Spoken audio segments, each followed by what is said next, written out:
Okay, good evening, ladies and gentlemen. Thank you for attending the Hubbard County Planning Commission Board of Adjustment hearing. Things are on. Yeah. Is the microphone on? Yes. Okay. Okay, thanks in advance for attending. I'm going to go ahead and read over the meeting procedure, so please bear with me. All persons in attendance at the Planning Commission Board of Adjustment meetings are expected to comply with the following meeting procedure. Thank you in advance for making this a manageable meeting. Copies of agenda item materials are available for the public viewing on the table located at the back of the meeting room. These materials are not to leave the table so that others in attendance may also view them. Please turn phones to vibrate or off during the meeting and conduct any sidebar conversations outside of the meeting room. Interruption or other interference with the orderly conduct of the PCBOA meeting will not be allowed. Defamatory or abusive remarks are always out of order. Disruptive persons will be removed from the meeting. The chair may terminate speaker's privilege of address if, after being called to order, the speaker persists in improper conduct or remarks. Written material concerning agenda items must be submitted to the Environmental Services Department by 3:30 p.m. on the Wednesday immediately prior to the meeting date. Written materials will not be accepted after this deadline or at the meeting because the PCBOA will not have sufficient time to review them prior to the meeting. Such material must state the agenda item for which it is being submitted and the name and address of the submitting party. The Planning Commission business is conducted first, followed by the Board of Adjustment business. The chair will call the meeting to order and explain the meeting procedure. The chair will read each agenda item into the record and ask the applicant to come forward to the presenter's table, state his or her name and address for the record, and explain his, her, or their request. The PCBOA will then discuss the agenda item with the applicant. The chair will then ask for public comments on the agenda item. To facilitate an orderly, efficient meeting, there is a 3-minute speaking time limit per speaker per agenda item unless the chair allows the speaker additional time. The chair may terminate the speaker's privilege of address if, after being called to order, the speaker persists in improper conduct or remarks. When the chair recognizes a speaker, he or she may approach the audience podium and microphone, state his or her full name and address for the record, and write such on the speaker log, and then share his or her comments. The audience podium microphone must be used by the recognized speaker because the meeting is recorded. A member of the public may not donate his or her speaking time to another speaker. A speaker should state his or her comments and address the issue, not the applicant's. All comments are to be directed toward the PCBOA. Please do not repeat comments already made by previous speakers. The chair reserves the right to ask a group with similar comments to appoint a spokesperson. If written comments have been submitted to the PCBOA, please do not read them aloud during the meeting as they are already part of the agenda and the record, and copies thereof have been given to the PCBOA. After everyone wanting to speak on an agenda item has done so, the chair will close the public comment period on the agenda item. No further public comment will be taken after this point. The chair will give the applicant an opportunity to address the issues raised during public comment. The PCBOA will then continue its discussion on an agenda item, and the chair will entertain a motion on it. The PCBOA will make a motion to pass, deny, or table the item. Once a motion is made and seconded, the PCBOA will develop findings of fact for conditional use permit and variance applications, and then vote on the motion. Once a vote is taken on the agenda item, the PCBOA will move on to the next agenda item. Meetings commence at 6 p.m. and will continue until all agenda items have been heard or until 10 p.m. No new agenda items shall be considered after 9:45 p.m. The PCBOA, at its discretion, may continue an item that is on the floor at 10 p.m. Any remaining agenda items shall be continued to another date or time, preferably the immediately following Tuesday at 6 p.m., and no further public notice will be provided for such a meeting continuation. The PCBOA, through the chair, may modify these procedures prior to a meeting or an agenda item. Okay, thank you very much. We will start off. I made the mistake of forgetting my hearing aids to keep them. Okay, we will start off with the first item on the agenda, which is the Planning Commission approval of the minutes, the May 18, 2026 meeting minutes. Do I have any questions or comments on the minutes? No. Not by me. This is Tim. I'll make a motion to approve the May 18th, 2026 Planning Commission minutes. Okay, thank you, Tim. Do I have a second? This is Ken, I'll second it. Okay, thank you, Ken. So we have a motion by Tim to approve the May 18, 2026 meeting Planning Commission minutes, and a second by Ken. Timothy, how do you vote? This is Timothy. I vote aye. Ken, how do you vote? I vote aye. Mike, how do you vote? Mike, I vote aye. Larry, how do you vote? Larry, I vote aye. And I vote aye. This is Veronica. Meeting minutes have been approved. Right on to the old business, which is none. New business, minor subdivision application by Lauren Anderson, the southeast quarter of the northwest quarter, section 27, township 140, range 34, Henrietta Township, parcel 13.27.01100. The applicant is proposing to subdivide 40 acres into 7 tracts. If you want to come to the presenter's table, that'd be great. Thank you. Okay. Thank you, Lauren. If you would please just state your name and address for the record. Yep, name is Lauren Anderson, and our address is 19209 178th Street in Park Rapids. Okay, thanks. And then go ahead and just give us a brief description of your minor subdivision application, please. Well, as you can see, we own a 40-acre tract in Henrietta Township, right near Bears Den Golf Course, and we are proposing to divide that 40 acres into 7 tracts of land, at least a minimum of 5 acres in size, 5 to 8 acres, I think. Perfect. Thank you. Appreciate that. Okay. Right off the bat, I'm going to go ahead and open for public comment, just we have a busy agenda tonight, so we're going to keep this rolling. And if we have no public comment, I'm going to go ahead and close public comment. Okay, and just a courtesy reminder to my colleagues on the board, the minor subdivisions do not need county board approval, as the PC has the authority to approve or deny the application. We do have township approval has already been met, and it appears that they meet the ordinance's requirements for the entire subdivision. So if we have any questions or comments from the board? I just would add for the record that the staff report indicates that this parcel meets all the requirements for SSTSs and sizes and access. Okay, thank you, Ken. I appreciate that. Okay. This is Larry. I move we accept this application for a subdivision. Okay, so I have a motion to approve the minor subdivision by Larry. Do I have a second? This is Timothy. I'll second the motion. Okay, and a second by Timothy. Timothy, how do you vote? This is Timothy. I vote aye. Ken, how do you vote? I vote aye. Larry, how do you vote? Larry, I vote aye. Mike, how do you vote? Mike, I vote aye. And this is Veronica. I also vote aye. Thank you, Lauren. Have a great night.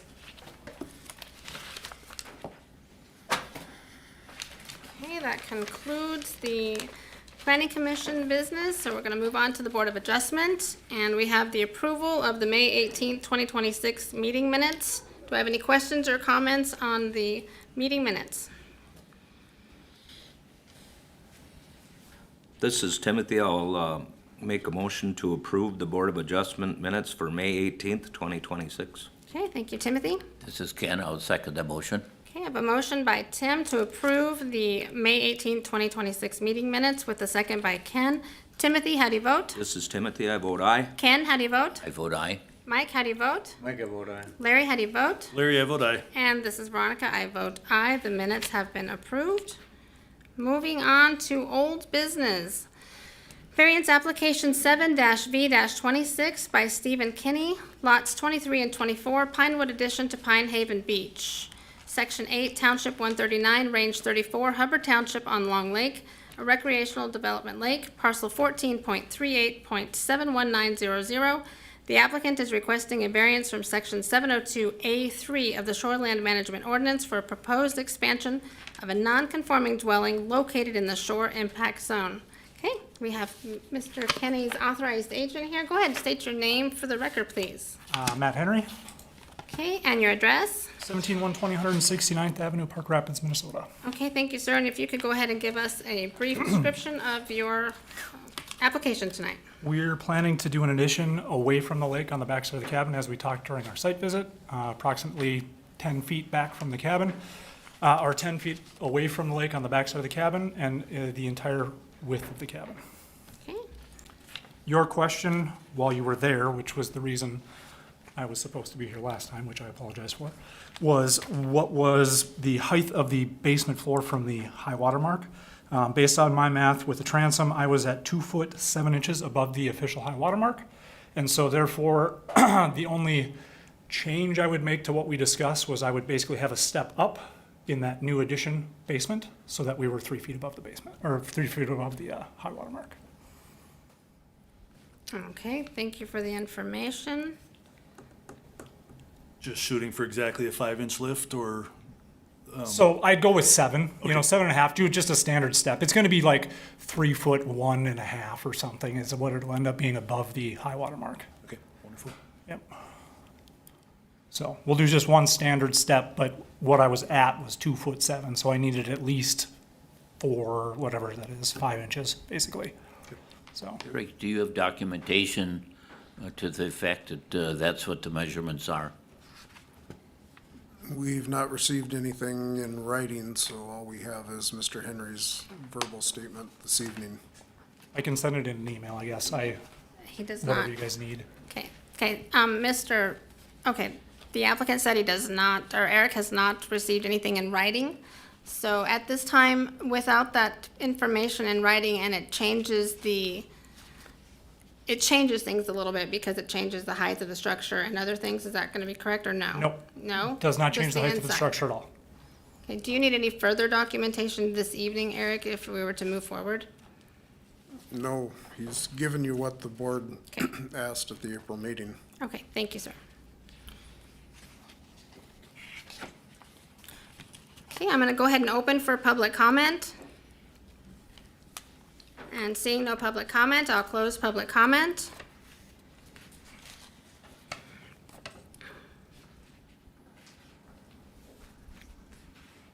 Okay, do I have any questions or comments from the board with the information received now with the 2.7 2 foot 7. 2 foot 7 inch change or our difference that we needed to, that we were requesting?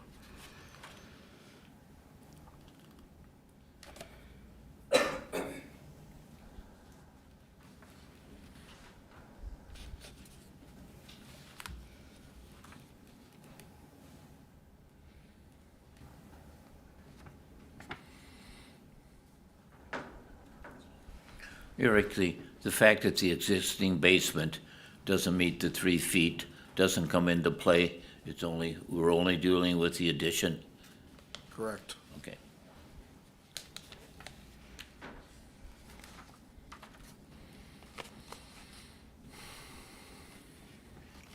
Okay, someone make a motion.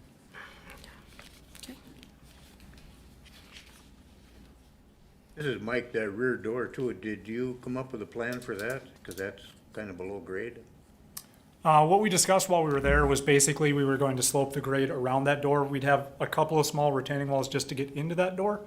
But for the most part, I was gonna try and bring up grade so that we could actually have a swale and have the water slope around the building. We discussed at the site visit that we would do, ICFs to grade height, not necessarily floor height. So the floor will actually be suspended inside of those ICFs so that we can retain the dirt on the exterior and the north and west of that building.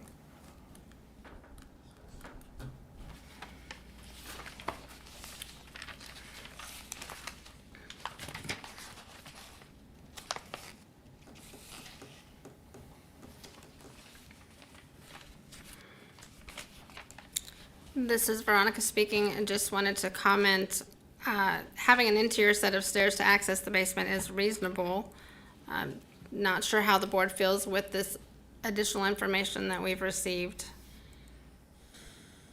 this evening. Well, if as a condition, it follows up with formal documentation that you're gonna build it at the 3 feet, I think we could go ahead with it. Okay, yep, so we can apply a possible condition that, documenting the 3-foot separation is met. Otherwise, Is that okay, Eric, with you? If a condition that he will formally provide the information that it's going to be 3 feet subsequently, or do we put this on hold until he provides that? I wasn't prepared because I didn't think we were going to be handling this tonight because we hadn't received any documentation. He's stating that the addition is gonna comply with the 3 feet, so we would issue the permit accordingly. If you wanted, you could say that once the floor is poured, that we would have to go out and shoot it to verify before they built further, but we don't check those elevations on any other permit that's issued. So it's up to the board on whether you'd want that. this is Veronica speaking. Since the applicant's authorized agent said that it's 2.2 feet 7 inches, it is under, and so he's already given us the information that it is under and that he's going to build it so that it complies. I can move forward with this. Yep, so can I. This is Tim speaking.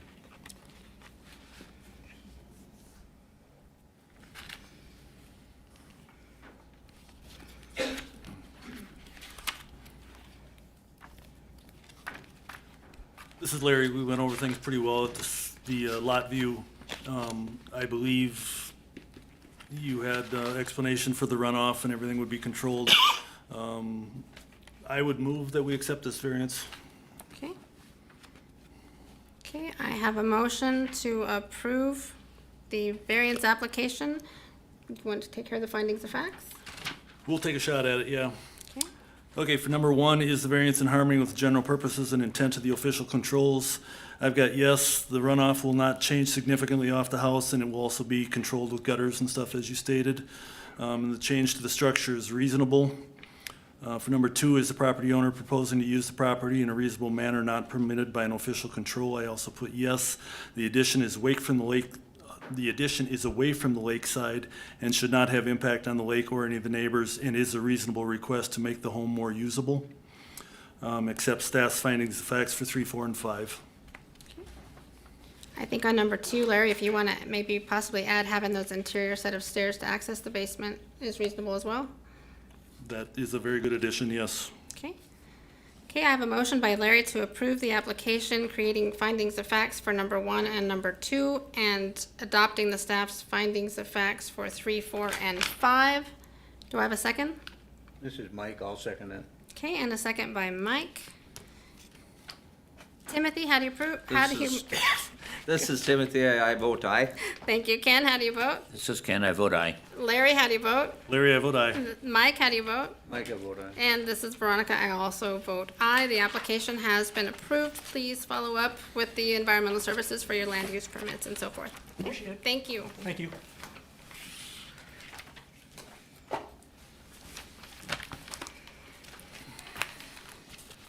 Okay, next item on the agenda. Variance application 8-V-26 by Jack Schroeder, Lot 1, Block 1, Twin Shores Addition, Section 35, Township 141, Range 34, Lake Emma Township, between Loon Lake, a recreational development lake, and Lake Ida, a natural environment lake.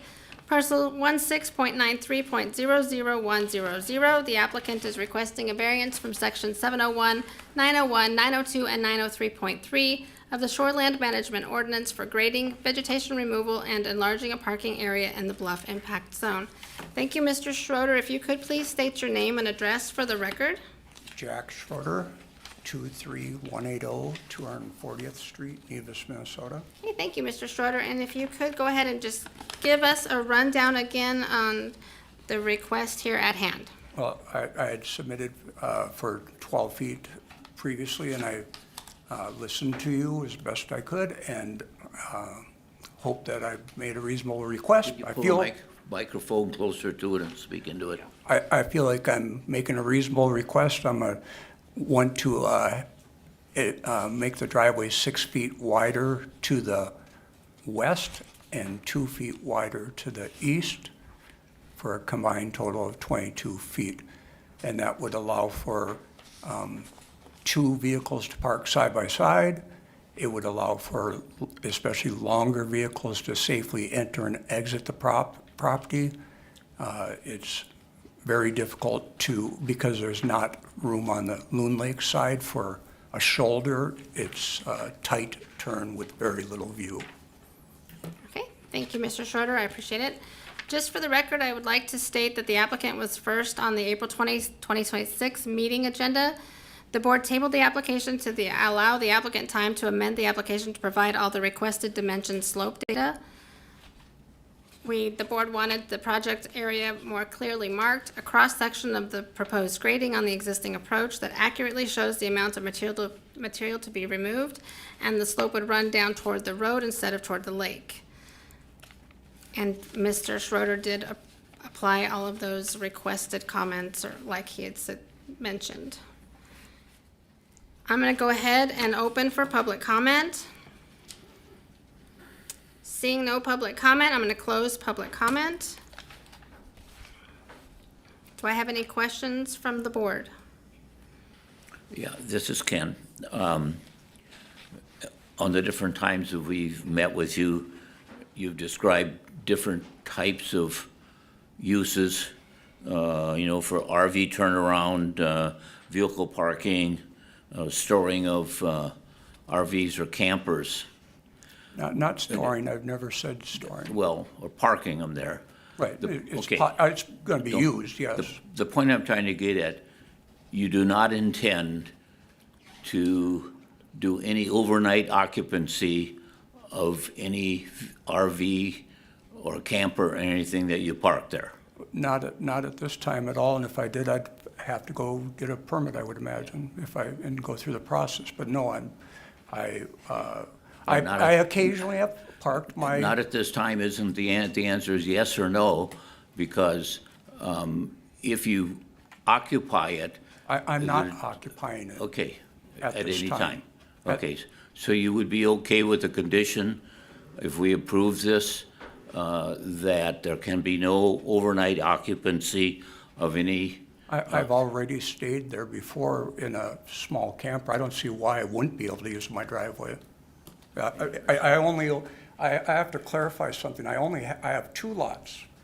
I have 2 boys No, that not- will be inheriting these lots. I don't think it They will both need space. That's fine. There's 2 separate lots. This is the only good parking area on the property, Okay. on lot number 1. And this is Veronica speaking, just for clarifications on your questions, Ken, about the condition. To my knowledge, I don't know that a condition to that degree can be applied. Would a condition to that degree be able to be applied for the overnight camping? Eric?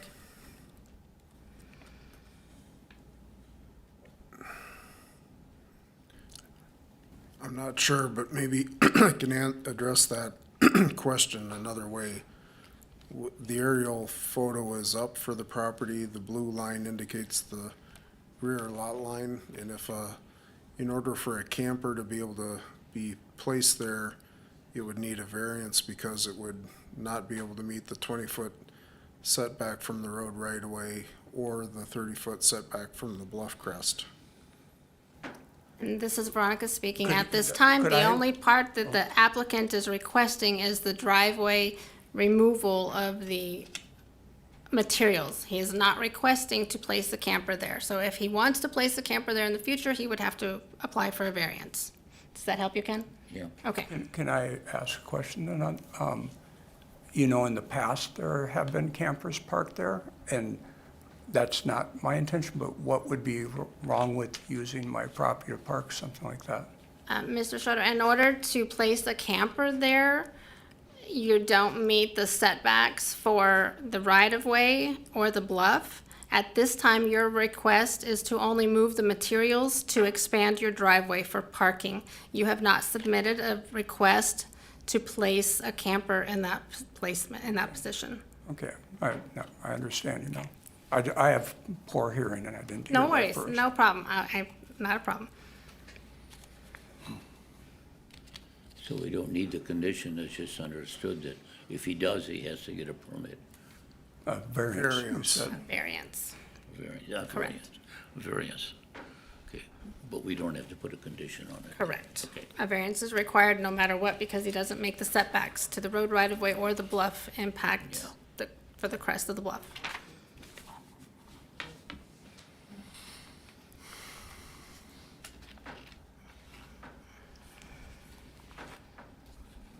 Have you done public comment? Yes, sir. Okay.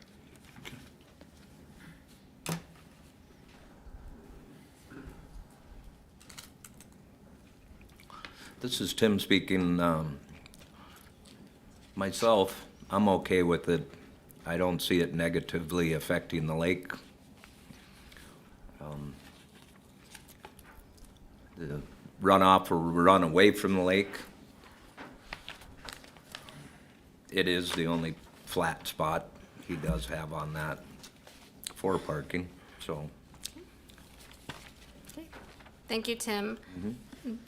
Just a statement here, our goal for the Board of Adjustment here is to maintain the least amount of disruption in the bluff impact zone, as the environmental impact is the dominant factor in stabilization efforts utilized to minimize erosion and sloughing down the bluff. The applicant did alter and amend the application from his original application to prove that, you know, that information, the slope and such would go towards the road. So as you've described, there was not going to be much impact on the lake side. It is the current 14-foot driveway access is on a dead-end township road. So, I mean, even, there's not a lot of, you know, traffic.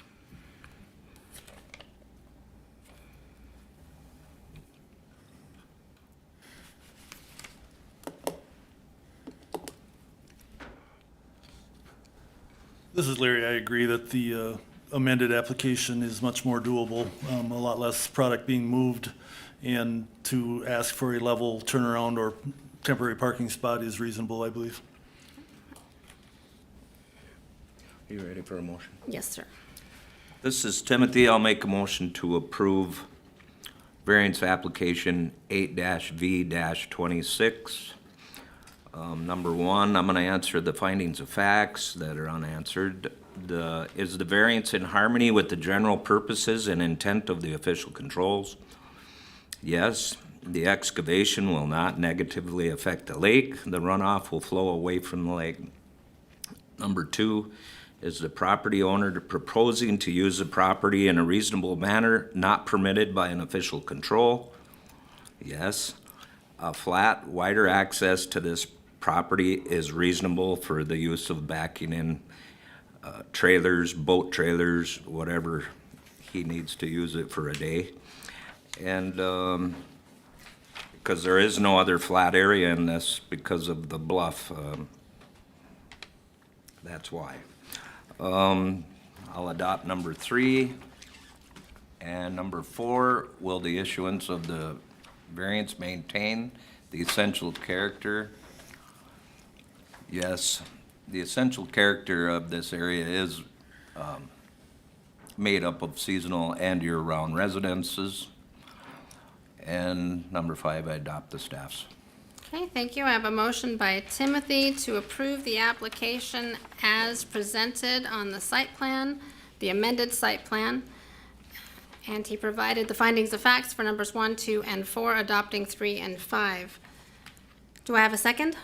This is Mike, I'll second. Okay, and I have a second by Mike. Timothy, how do you vote? This is Timothy, I vote aye. Ken, how do you vote? This is Ken, I vote aye. Mike, how do you vote? Mike, I vote aye. Larry, how do you vote? Larry, I vote aye. And this is Veronica, I vote aye. The application has been approved. Mr. Schroeder, you'll be receiving a decision letter from the Environmental Services Office giving you the next steps, okay? Thank All right, you. thank you.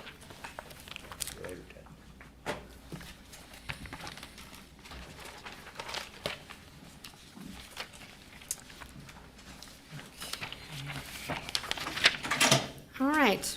Next item on the agenda is new business. We have variance application 18-B-26 by Darylyn Fales Trust. Lot 3, Bannisters, Stony Lake Addition, Section 1, Township 139, Range 34, Hubbard Township on Big Stony Lake, a recreational development lake. Parcel 14.48.00300.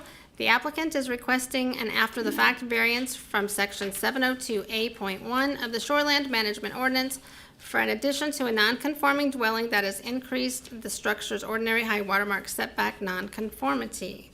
Okay, thank you, ma'am. If you could please go ahead and state your name and address for the record. Darylyn Cummings, it's the Darylyn Fales Trust. It's 14973 Big Stony Drive, Park Rapids, Minnesota. Okay, thank you, ma'am. And if you could go ahead and please give us your request. I'm asking for an after-the-fact variance for the addition of the porch or the change of the porch. I had hired a contractor to replace the porch and to put all new siding and new roofing on the buildings. The supports under the porch were rotting, and the roof was starting to leak. We decided to go ahead and talk with the builder and have the porch extended the whole roof line. And it's 2 feet wider than the 8 feet it originally was. Okay. Okay, thank you, ma'am. And for the record, I'm going to go ahead and give some more information from the staff report, that this is the after-fact request for the 10-by-24 addition that was made to the west side of a non-conforming dwelling without first obtaining the variance approval and a land use permit. The structure is 88 feet from the ordinary high water mark.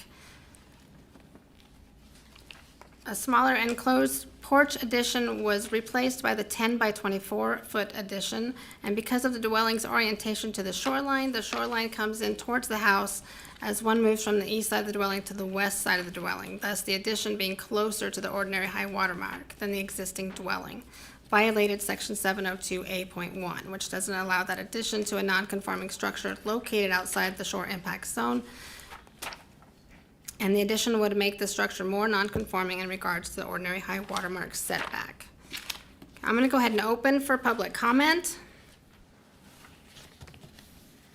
And seeing no public comment, I'm closing public comment.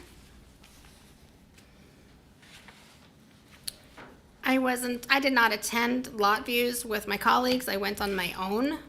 So when I viewed the lot, I was able to walk around and look at everything.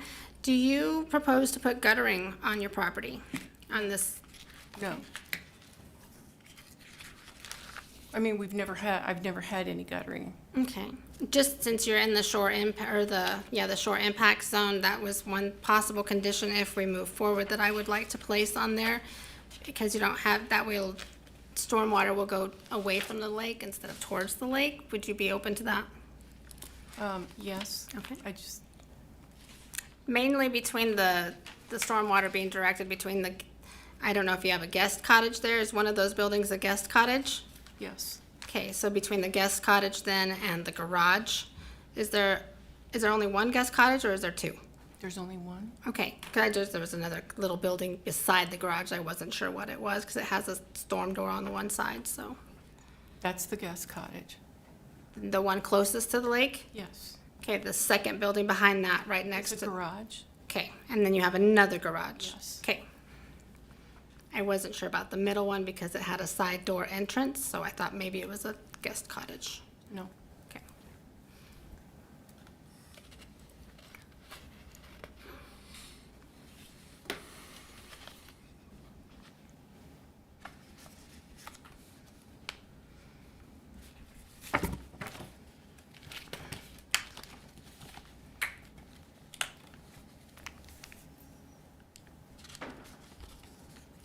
Have you replaced the septic tank yet? Yes.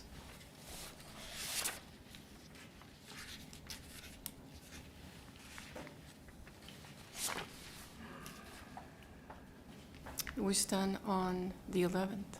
Perfect. Okay, thank you. I saw you had a permit pulled, but I just didn't know if it had been. No, yes, Racer did it. Do I have any questions or comments from the board?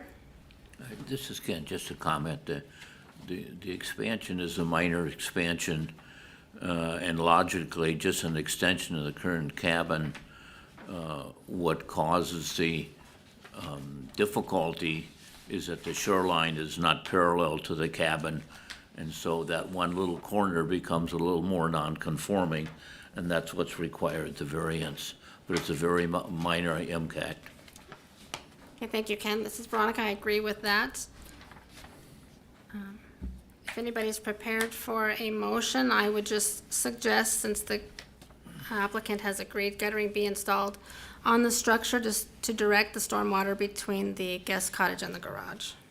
Do you want, I can make I'll make a motion that we accept application, whoops, 18. I got it. We go. 18V26,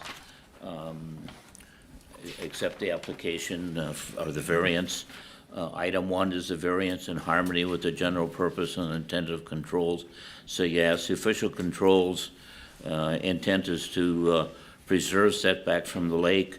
The non-parallel lake shore created a slightly more nonconformance to an existing expansion. The nonconformance change is negligible.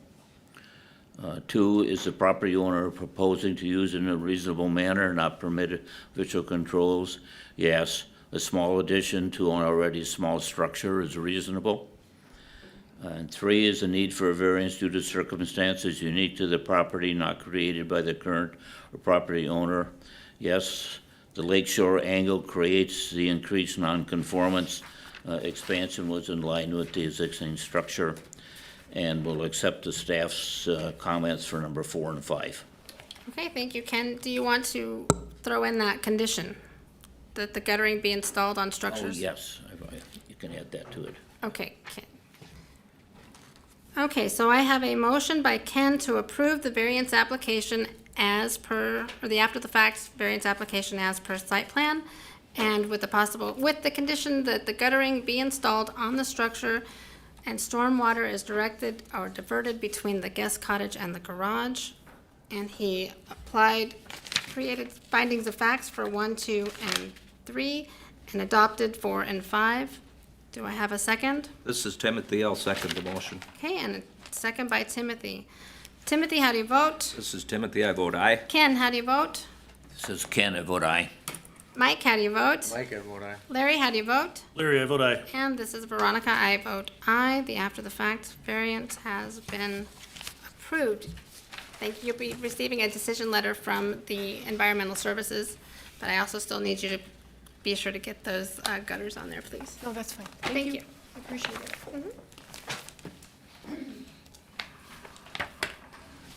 Okay, next item on the agenda. Variance application 19-V-26 by Dave and Amy Nelson, Lot 6, Block 2, Interwing Estates, Section 20, Township 140, Range 33, Nevis Township on 6 Crow Wing Lake, a recreational development lake. Parcel 21.53.01710. The applicants are requesting a variance from the required 100-foot minimum lot width in Section 704(1)H2 of the Shoreland Management Ordinance to make an unapproved lot into an approved lot. Thank you for coming to the presenters table. Could you please state your name and address for the record? Yep, Amy Nelson, 317 Career Path, Perfect, thank Park you. Rapids. Okay, and you, sir? Dave Nelson, 317 Career Path, Apartment 18 in Park Rapids. Perfect. And if you can go ahead and give us a description for your variance request. Yeah, we are planning to build a year-round residence at this property location with an attached 2-stall garage. We currently are 100 feet of shoreline, but that's at a slight angle, so when you measure at the ordinary high water mark, we are at approximately 95 to 96 feet in width going straight across the lot, and when you measure at the setback point, we're at approximately 97 feet. So we're a little bit short on the width. We do meet all other requirements for this lot in regards to setbacks and also the septic requirements for it. Appreciate that. Thank you very much. Also, for the record, I just want to point out that this this lot was platted and created in January of 1970. So, and as the applicant said, the 2 to 2.5 feet shy of the required 100-foot minimum lot width. So I'm going to go ahead and open for public comment. Seeing no public comment, I will close public comment. This is Larry. I would support this variance. The fact that the measurement was off just because of the angle from the shore edge versus the ordinary high water mark is nothing that the applicants could do anything about. So I think we're good to go here. Yep, thank you, Larry. This is Veronica. I agree. The only constraint was that little bit of 2-foot shyness on that minimum lot width, and they meet all the other structure setbacks. So I agree. I'm supportive of this application as well.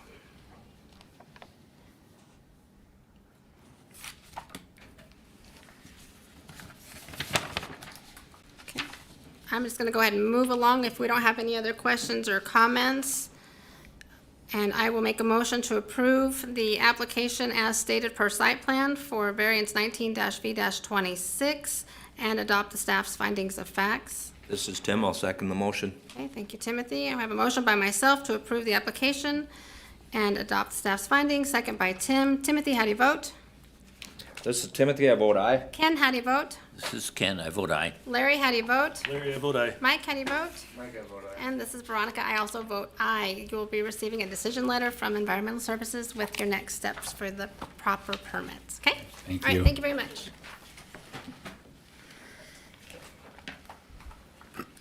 Moving right along, we have variance application 20-V-26 by Joe and Robin Cachieras, lots 10 through 13, Block B, Pine Haven Beach, Section 17, Township 139, Range 34, Hubbard Township on Long Lake, a recreational development lake, parcel 14.38.02000. The applicants are requesting a variance from Section 502.2 of the Shoreland Management Ordinance for a proposed deck to be located within the 100-foot ordinary high watermark structure setback. Thank you very much. If you could please state your name and address for the record. I'm Robin Kacharis. Okay. Yeah, go ahead and pull your microphone a little closer to you, and that way. My name's Robin Kacharis, and I never can remember our address because I don't live here all the time. 13506 Beach Haven Road, Park Rapids, Minnesota, 56470. Thank you, Robin. Go ahead, sir. Joe Kacharis, 2017 31st Place Northwest in Rochester, Minnesota. Thank you, sir. And go ahead and give us a description of your variance request, please. We would like to build a 16 by 18 foot deck on our lake home. The northwest corner of this proposed deck is 95 feet from the lake. And we would like to build the deck on that corner of the house just because building the deck on any other section of the house would diminish our only view of the lake from inside the house. We only access 25 feet of our 150 foot of lake shore, leaving the remaining 125 feet untouched. It's in that area that the proposed deck encroaches the 100-foot setback by 5 feet. And so we have about 80 feet of woods between this deck and the lake. The neighboring properties are, again, they have 50 foot of lake frontage, and the decks on those cabins are anywhere between 80 feet, 37 feet, 57 feet, and 34 feet from the lake. So this proposed deck will not detract from the character of the neighborhood and will not be visible from the lake from that 95-foot distance because of trees and undergrowth. And the elevation of our lot is very gradual, and the runoff to the lake has never been an issue. So, thank you. Okay, thank you. Just for clarification, I want to make sure that we're on the same page here. It's for the second story entrance and exit, not the lower patio. Correct. Okay, just want to do that. And I'm going to go ahead and open for public comment. And seeing no public comment, I close public comment. And for the record, I just wanted to go ahead and give some more information from the staff report. The applicants, as mentioned, would like to add a 16 by 18 deck to the northwest corner of the house that was built by permit in 2002. This corner of the deck would be 98.5 feet from the ordinary high water mark. The house faces northeast towards the main body of the lake, but the shoreline of the lot faces northwest. Thus is why that northwest corner of the house is the nearest point of the structure to the ordinary high water mark. There is an existing concrete patio on the lower level where the upper level deck is proposed. The photo in the application showed that the house was built in a way that a deck in this area was part of the original plan. The 2002 house permit application doesn't include a whole lot of detail, but the platform that we saw at Lot Views was there, and we all commented on it. So, do I have any comments or questions from the board? This is Kent, just for clarification, the nonconformance at 95 feet is to the inlet little bay that's on the neighbor's property. It's not directly in front of their house to the lake, as I recall. That is correct. Okay. Thank you. This is Veronica. I just have a couple questions. After the lot views, I noted that you have the concrete patio on the bottom. How come you didn't want to just build those same dimensions directly above for the second story, since that meets setback? Well, over the years, we have used that patio, and we've just noticed that we're always spilling over the edges of it. Once you put a regular picnic table on it and then have chairs on both sides of the table and the deck on the patio, it's just not big enough. Have you considered building the deck, at a little different angle or around the corner of the house for the larger portion of it that you're liking? Well, there's a jog in the house of 6 feet, and so if we have trees that are in front of that section, and so that would end up being a fairly small towards the lake. It would be it would be 6 foot less than what we have now. And again, if you can see from the picture, the peak of the center of the house, well, yeah, that bank of windows in the center, that's really what we see and what we look at through. And my concern is if we jog over to that portion, then we have a deck and railings that we're looking at rather than what we have now, which is a view of the lake. By having it over in that inset part, which is the way I designed the home, it's just in front of the kitchen window, but not the main windows that you see when you enter the home. And again, it's just kind of like the great room of the house. And Okay. so that's why we would like to keep it over in that corner. Okay, thank you, sir. So have you considered building around the opposite corner around here where there are no windows and it would be no obstruction to enlarge your deck? I can see from the picture that you're looking at. Have you considered enlarging it around that side of the house, the northwest corner there? The reason I'm asking this, sir, is because number 3 is very difficult for me to answer. Is the need for a variance due to circumstances unique to the property and not created by the current or prior owners?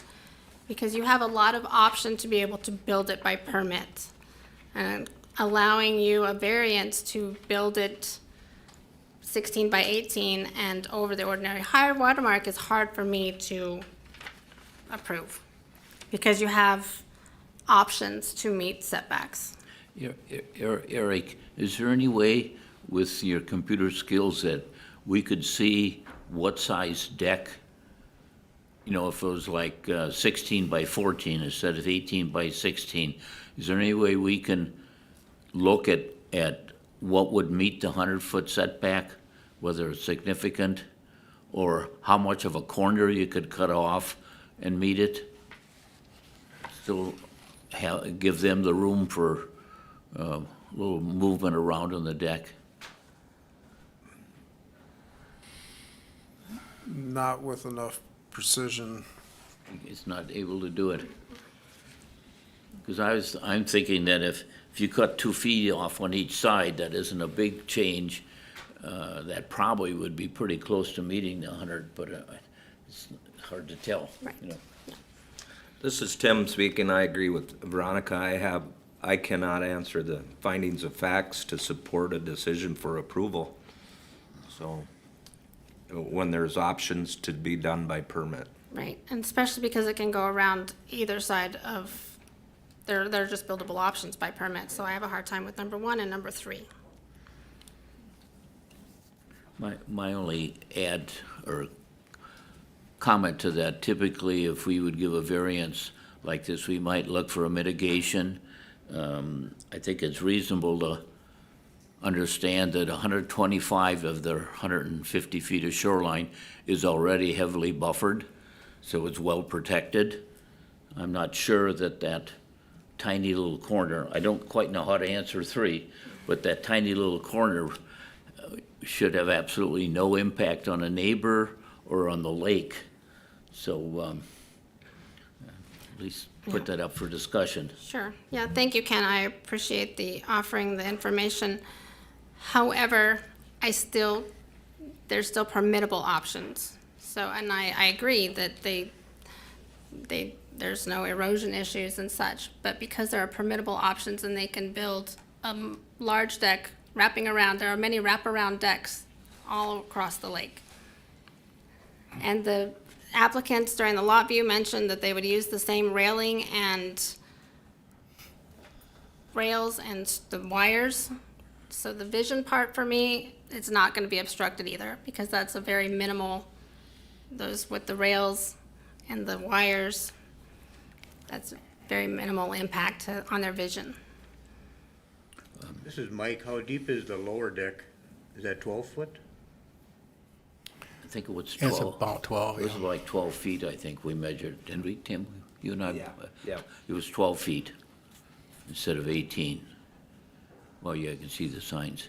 The other fact I'd like to put in is, I understand that from the report that neighboring lots, there are 4 of them that have decks that 80 feet, 57, 37, and 34 feet. So. Tim speaking, also I'd like to mention that, not that, well, just put it this way, we have had after the facts that if they're close like this, we've had them cut back to the 100. Yeah. That's correct. And the houses, Ken, that you maybe referenced that are closer, they are already obviously not built by permit. They're probably prior to the shoreline management ordinance. Are you totally opposed to shortening this up to 14 feet? 14 foot, so that would be to the corner of the house, right?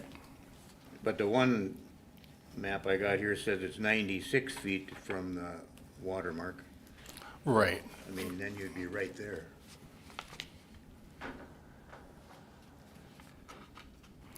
Well, I think the 14 foot, so if I went to the 14 foot wide, which is the width of that, that spot now, and then can continue with my 18 feet out, is that correct?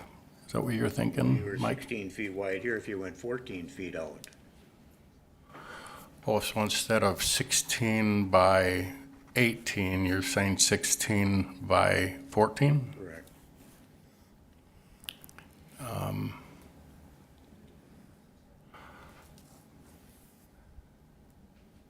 How did you come up with 14 feet? I'm just curious Well, if you it got would. 18 if you take off 4. Oh, well,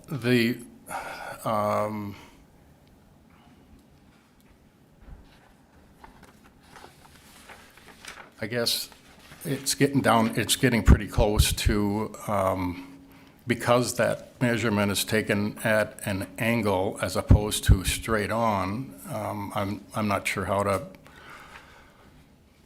how to calculate that, I guess. You know, if it was a straight line, not a straight line,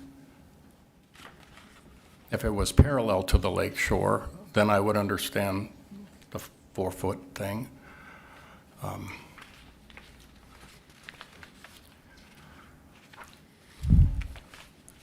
I could definitely make it 16 by 16, and that would bring that number up some, I'm sure. It's 97. I'm just, again, I'm asking for some Yeah. reasonable. Larry, I tend to agree that because there are options, this can be designed to hit within that. I would be in favor of denying the application and then work with environmental services to come up with a plan that can be built by permit. Larry doesn't approve of the application because it can be built by permit. Larry does not support the application. I want to make one more argument for the fact that you could answer number 3 on the basis that where that 95 point is, there's just a little nipple of water that comes in, just a tiny little bay, and that's what makes it non-conforming,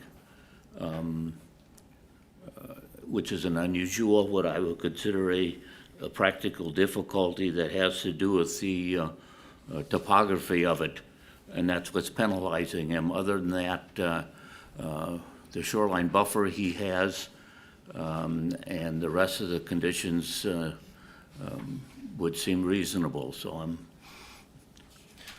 just voicing the fact that I think with the full intent of the ordinance allowing this would That is true.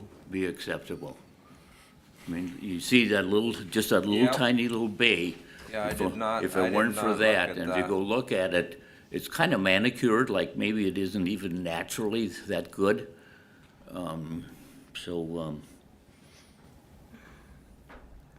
I'd be willing to take a attempt at 3. So,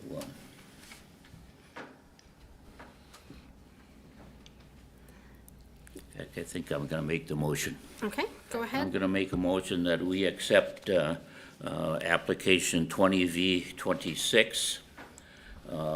Findings in fact, number 1, is it in harmony? I say yes.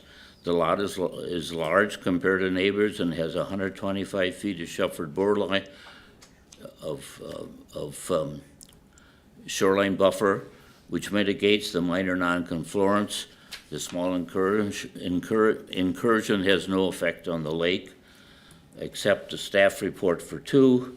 Number 3, I say, the practical difficulty is created by a small, unusual bay that comes off the main lake. Otherwise, the placement of the home and vegetation on the shoreline are all consistent with the shoreline management ordinance. Accept the findings of fact from the staff from 4 and 5. Okay, thank you, Ken. I have a motion by Ken to approve the application as per site plan. And he created findings of facts for numbers 1 and number 3 and adopted staff's findings 2, 4, and 5. Do I have a second? This is Larry, I'll second. Okay, and I have a second by Larry. Timothy, how do you vote? This is Timothy.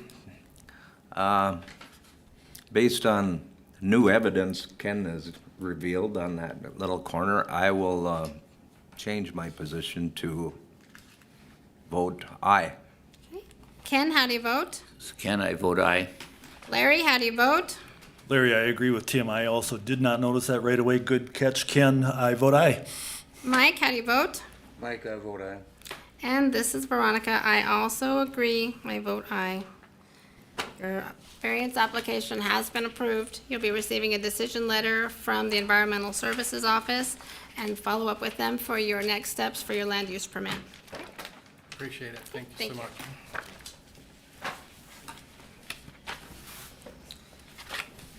Variance application 21-V-26 by Jeffrey and Lori Bammert, part of the Government Lot 1, Section 22, Township 141, Range 32, Akeley Township on the 11th Crow Wing Lake, a recreational development lake.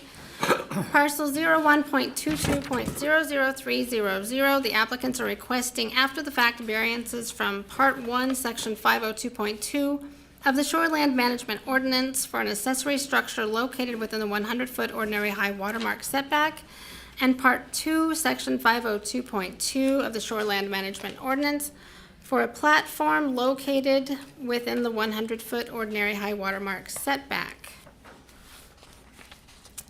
We have the applicant here, so if you could please, sir, just state your name and address for the record.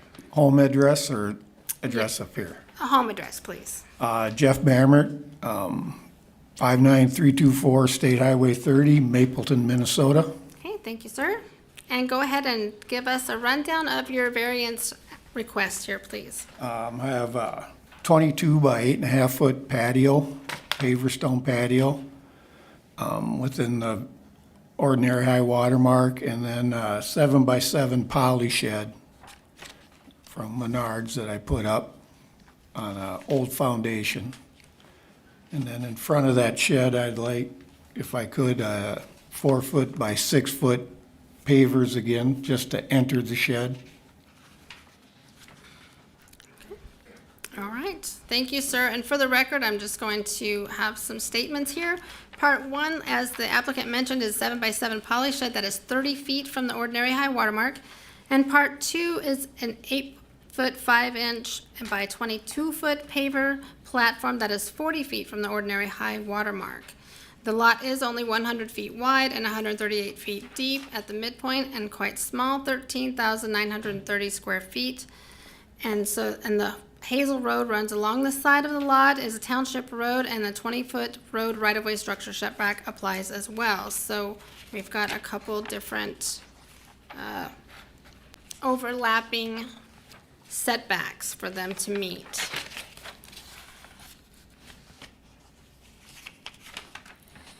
The septic on the lot is a holding tank, and it is compliant.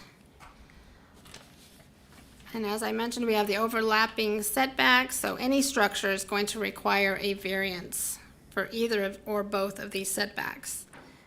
And before I ask for board comments, I'm going to go ahead and open for public comment. And seeing none, I close public comment. You don't have, this is Veronica speaking, do you have any other decks? During lot views, I didn't see any other decks Nope. on the cabin or anything, correct? Okay. Correct. And you're not utilizing the 15 by 20 rec area is another thing I noticed during lot views, and you do not have a garage. You only have the storage, so you don't have any garage facilities, okay? This is Veronica speaking. This is one of those lots that is unique, having 2 different overlapping setbacks. It's a small lot. There's, I don't see any reason we need, the applicants need storage, so the 7 by 7 there. I didn't see any runoff erosions during the lot views. They're not utilizing that rec area, so they've got a lot of natural vegetation growing, and I appreciate that, so. I'm supportive of the application. It's a seasonal use, is that correct? Yep. Okay. Yep. Do I have any other questions or comments from the board? This is Tim. It's a holding tank, so there's not any preserving of septic sites, so. Correct. I'm in favor. Perfect. This is Veronica, then if there's no other questions or comments, I'll move forward with the motion. I'm prepared, so. Okay, this is Veronica. I make a motion to approve the application, and I will provide findings of facts. Here we go. So number 1 is the variance in harmony with the general purposes and intents of the official controls. Yes, allowing the platform and small accessory structures in harmony with the overlapping setbacks. Also, because of the 100-foot ordinary high water mark and road right-of-way setbacks overlapping, any structure is going to require the variance.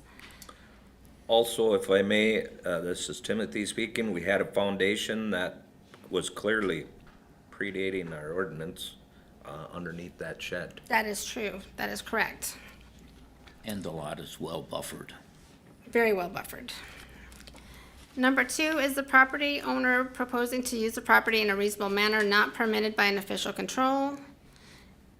Yes, having a platform and small accessory structure are reasonable as there is not a garage on the property or deck on the current residential structure. Number 3 is the need for the variance due to circumstances unique to the property and not created by the current or prior property owners. Yes, the 100-foot ordinary high water mark and 20-foot road right-of-way setbacks are overlapping, so placing the structure is going to require the variance, so that makes it unique. And number 4, will the issuance of the variance maintain the essential character of the locality? Yes, the locality is seasonal and year-round residential, and the platform and accessory structure will maintain the essential character, and I will adopt number 5. This is Larry, I'll second it. Okay, a motion by myself with creating findings of facts 1 through 4, adopting number 5, and a second by Larry. Timothy, how do you vote? This is Timothy, I vote aye. Ken, how do you vote? Ken, I vote aye. Larry, how do you vote? Larry, I vote aye. Mike, how do you vote? Mike, I vote aye. And this is Veronica, I also vote aye. Okay, thank you, sir. Thank you. You'll be receiving a letter from the Environmental Services about the decision. Okay, thank you.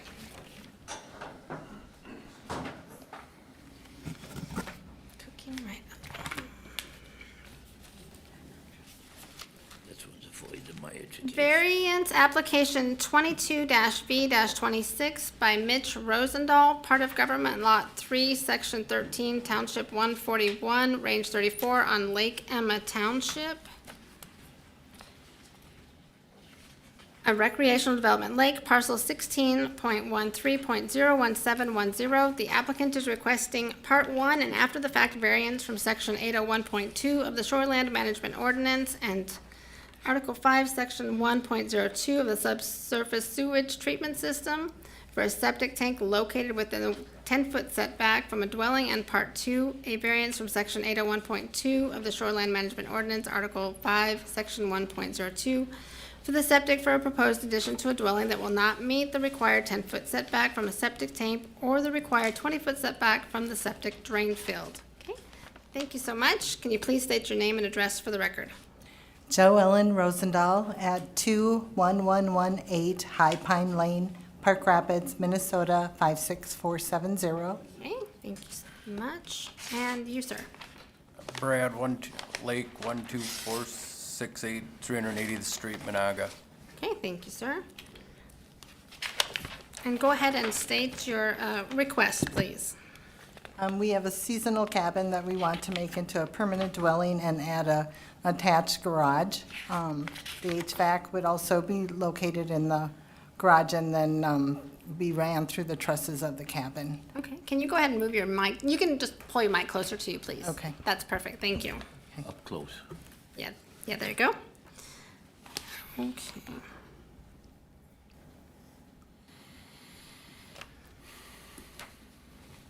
Okay, do I have any questions or comments from the board? I have a question. Is the addition you're planning is just a garage? There's no additional living area or bedrooms or anything like that? No bedrooms. It is a bonus room, a story and a half. There'll be a bonus room up there that will be office and storage. It includes one bedroom then, additional one you said, or no bedrooms? No bedrooms. Okay. Other living space, so you say, an office and so on? It'll be an office and storage, Yeah, okay. But primarily just a garage? primarily a garage. This is Tim speaking. I just want to share with the board some information.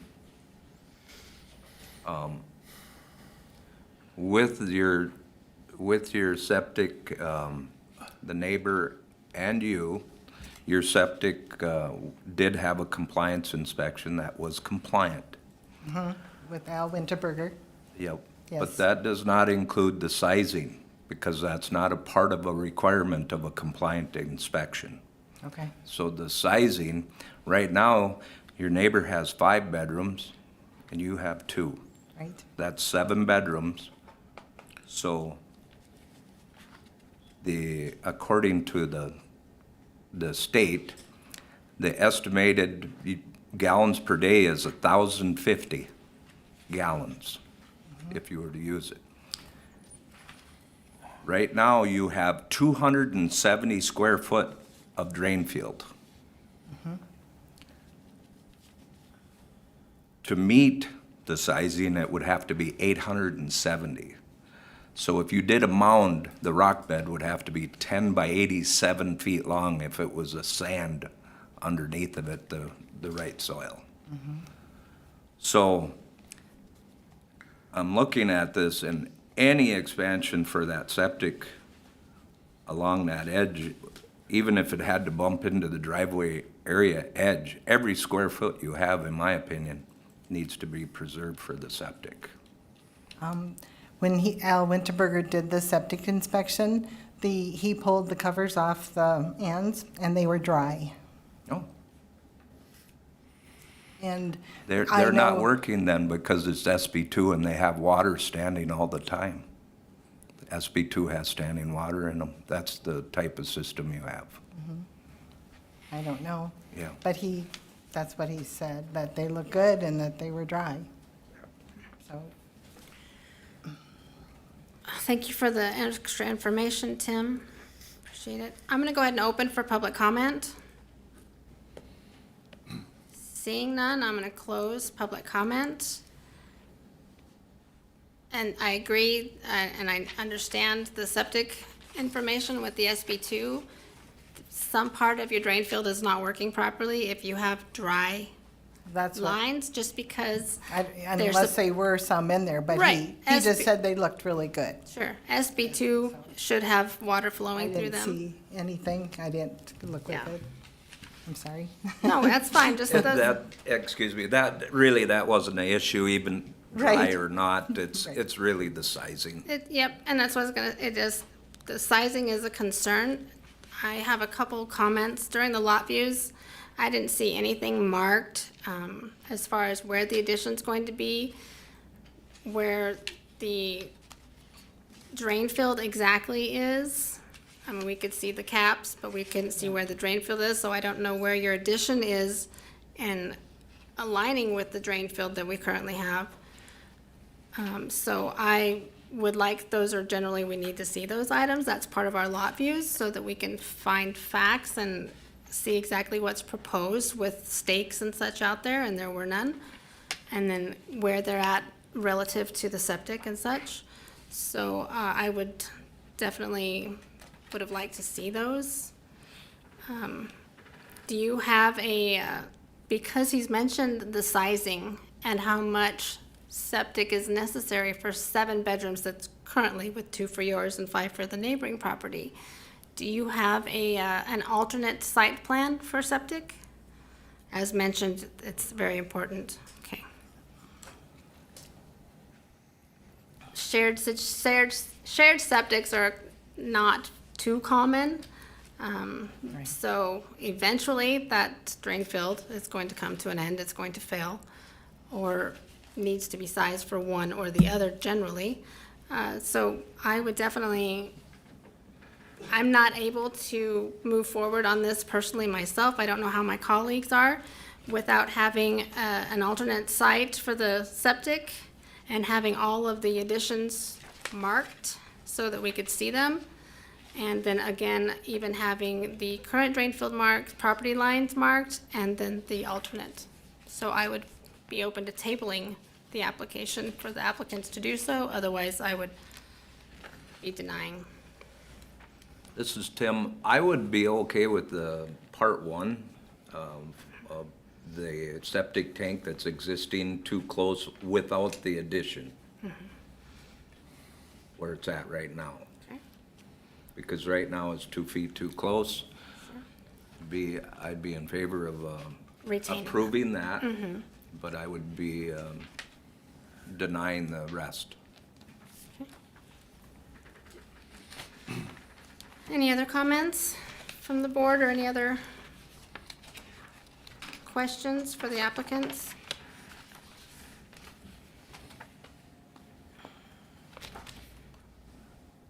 This is Larry. My only comments would be because of the age of the system that's there, there's a real good chance that within the next 5 years or so, that tank's either got to be abandoned or come out of there. I think the reason Tim is okay with accepting it is because you can still get at it. If you put this addition on next to that, getting at that tank is almost impossible. And it creates big issues for you guys.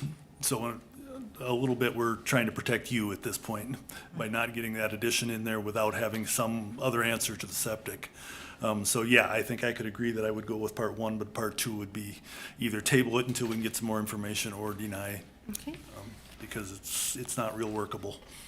Thank you, Larry. And for clarification for the record, just part one is the after-the-fact request from the 10-foot setback required from a dwelling for the septic tank.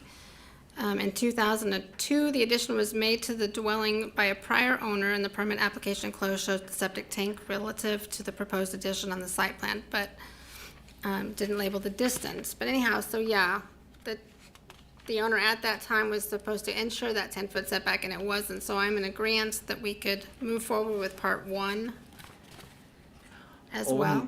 Only if, and this is Tim speaking, only if there's no addition. Right. If maybe they want to redo a plan to move the addition smaller off to the side to, I would still be in favor of leaving it if we could get access to that tank. And if they wanted to try a plan with the septic design to solve the sizing issue and a different plan to meet that, so we have access. Right, correct. I agree. So a different septic design and then maybe the addition. If you could get a septic design Yeah. that satisfied Yeah. yours, but we're also dealing with the other people by default. I Yeah. know it's not your fault or Yeah, anything, but by default, we have to consider that because even by you using your system, they're still undersized. So it's like, it's almost gotta be done hand in hand, doesn't it, Eric? And It'd be wise of them to have a plan, because like you said, when the system no longer is compliant, they don't wanna paint themselves into a corner and not have a room for a drain field. Correct. Well, that was kind of my question. If they could come up with a septic plan for just this facility, could the addition be a possibility without touching the septic, just starting a new one? And Timothy speaking, my question is, would we require the neighbor to do his plan too?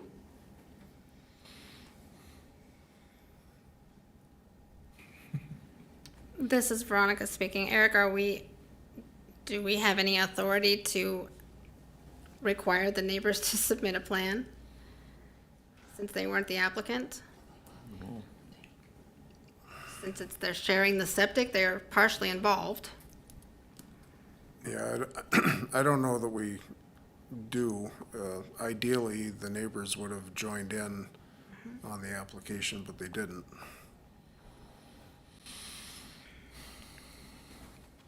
And the majority of this drain field is on their property. on our property.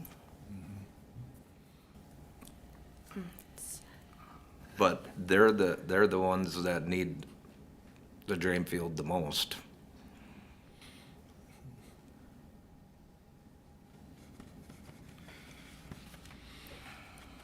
This is Veronica speaking. It's hard to tell by the picture in front of us here.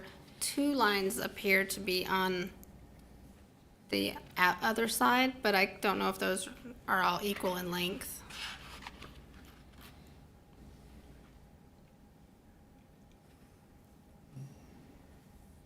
So it appears that the neighboring property has the majority of the drain field. Yes.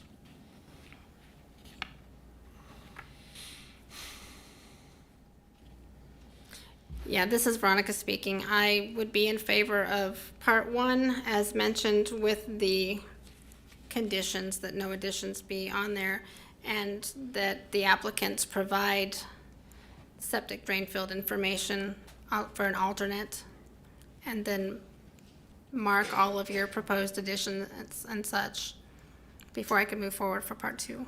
A design for a new drain field for their place. Correct. Okay. So if they get a design, just a whole new septic system, come back for the building Yeah. addition, that would, because the neighbors do have their own septic tank, so this tank could disappear. Neighbors could have that drain field.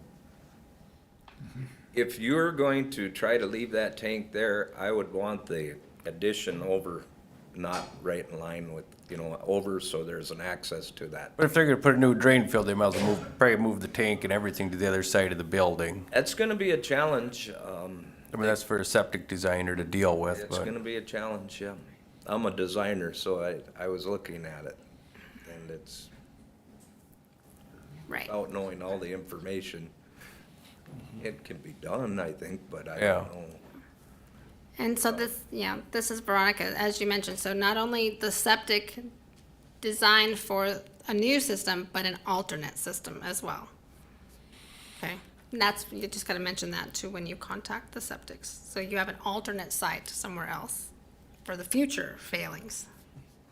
No, I'm just saying though, if they abandon this septic altogether, right? Went for a whole new septic system for just their dwelling. If that would be doable, you're a designer. Yeah, well, I don't know if it can be done, because there needs to be soil borings. Yeah, but if it got done and it would work, then If it'd work, then the addition would be able to go forward. Cause this I would- tank I'm wouldn't not need so to be sure I'd there. be in with it, given variance for a closer than 20 foot to the drain field. So there's a lot of working parts here. Correct, and without being able to see exactly what was proposed, where it was taped off, marked off, with the current system, plus, or as we said, there's not, we don't have a design for a new system or an alternate system. There's so many factors here that we don't have all the information.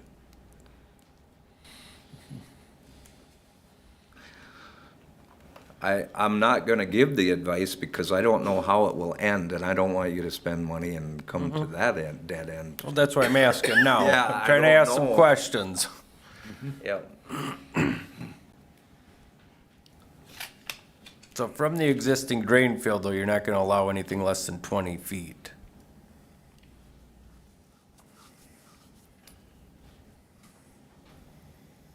I wouldn't be in favor of it, no.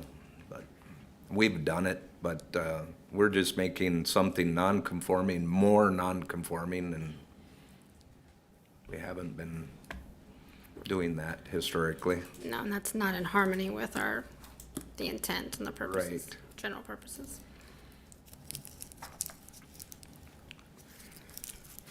So,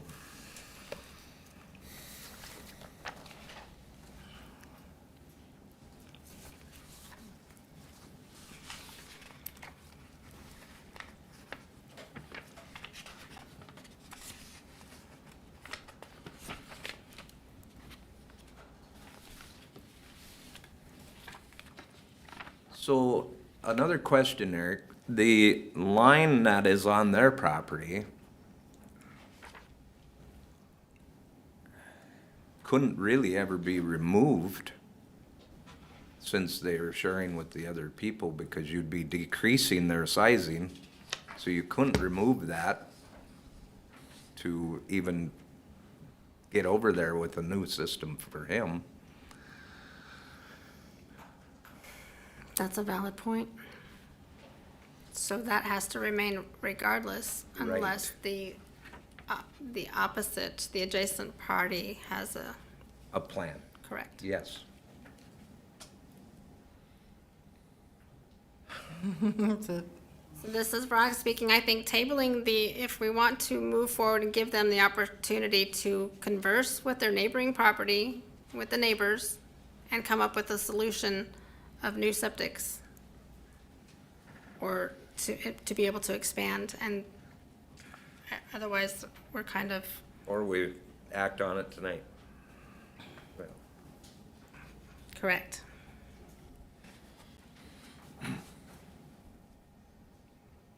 Tim, can I ask, Sure. with all the discussion, are you implying that if we approved this addition, the holding tank couldn't be there where it is? So the only place it could be is on the other side of the garage. Is that possible to run a line?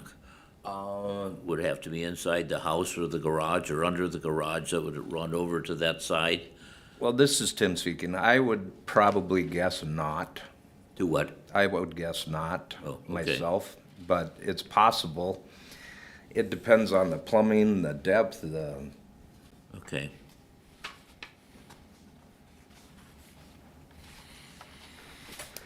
yeah. So you have a decision. That's why we're here. Okay, is anyone It was prepared? easier. I know. Is anyone prepared for a motion then?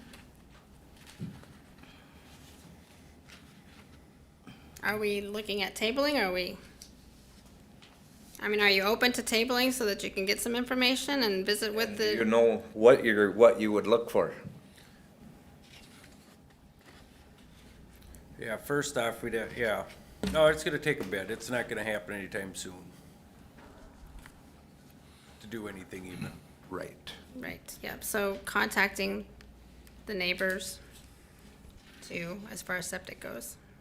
You could offset the garage, right? They could move the Right. garage, okay. And then they would maybe have room for their own drain field here, disconnected to, okay. Possible. But there has to be a lot more information gathered, and it might be a dead end. Choices. Deny it? So Deny it? this is Larry, we do have to Approve. move on the after-the-fact part where that tank is too close to the existing structure though, correct? But, yeah, if we do that, that stops that addition for good, you know, so. Correct. Okay. I mean, We can approve part one Not entirely. and then deny, or part two. Oh, no, it doesn't work, does it? I could approve part one without the addition.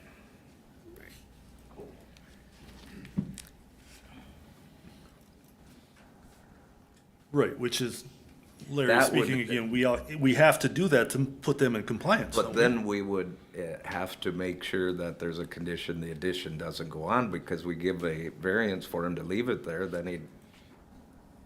Okay, I see what you're saying. Yeah, the condition would have to be that before the addition goes on, the tank does have to move. Yeah. If it's the way it was lined up. We can approve part one, period.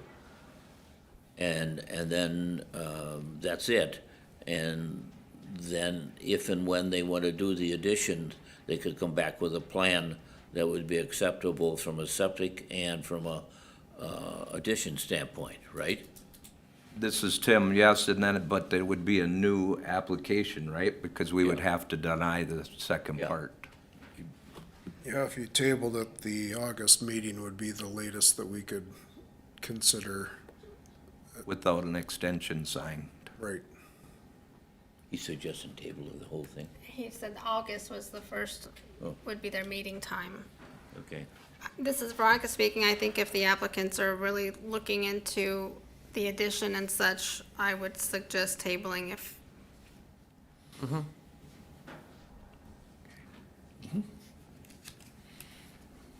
See what we can do. Do I have a motion? Would you want us to act on that first part, or just table it? I think if it's gonna work, we're gonna have to get rid of that tank. Okay. So I don't, Yeah, no sense. approving or going part one doesn't Help. do anything. That makes sense? Could the garage be detached? No. I think the safe play would be, if you're looking to table for part two, you may as well table the whole works, because you don't know what they'll Yes. come back with, and then it might Right. not work with part one having been granted. Right. Agreed. So one question before you go, and I know I asked this already, because it's tight, if we can get the septic something done. And now the neighbor is the only one using this drain field. 20 feet still are to the building. Well, if it's a slab, It'd be footings, frost footings, but a slab on grade, yeah, put okay, frost there'd be footing. no crawl space, No. no basement. No, no. So that would be, I would say, I think we have gotten as close as probably 5 feet, 6 feet. So I would probably be in favor of some relief if that's, Okay. This is Veronica speaking. We have given relief for certain items that have been on slab and no basement such in the past, when we've looked into the past, if you want to look at historically. But not, we've considered the request. The existing cabin's a slab too, right? The existing cabin is a slab? Yes. Too, yeah, okay. So you couldn't run a sewer line underneath Yes. somehow. Yeah. this is Tim, I'll make a motion that we table 22-V-26, and would you like them to sign an extension in case it gets beyond the August? They can, or August would be the last meeting that we could act on it, so if they were gonna need additional time, they can always fill out a time extension waiver later. Okay, In the office. okay. Okay, do you want to go ahead and for the record state exactly what they're tabling it for, the items that they need? Okay, we are tabling this for the lack of the information to properly put in a correct sized septic for your property, this application.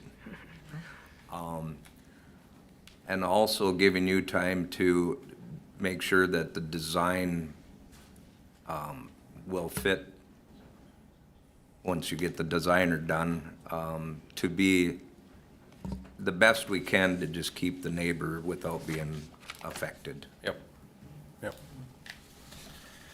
Makes sense. Okay, so I have a motion from Tim to table the application to give the applicants for the time for a septic design for the new system, an alternate septic site as well. And then be sure if, when we come back out, if you're altering anything else, size of amending it in any other way, the addition, you need to be sure to contact environmental services so that it can be, if we have to do the lot views again, so that it can be properly sent out, what's the word I'm looking for, sorry. Public notice. Public notices can be sent, thank you. Okay, do I have a second? This is Larry, I'll second. Okay, so I have a motion by Tim to table the application and a second by Larry. Timothy, how do you vote? This is Timothy, I vote aye. Ken, how do you vote? This is Ken, I vote aye. Larry, how do you vote? Larry, I vote aye. Mike, how do you vote? I can vote aye. Okay, and this is Veronica. The application has been tabled. Thank you.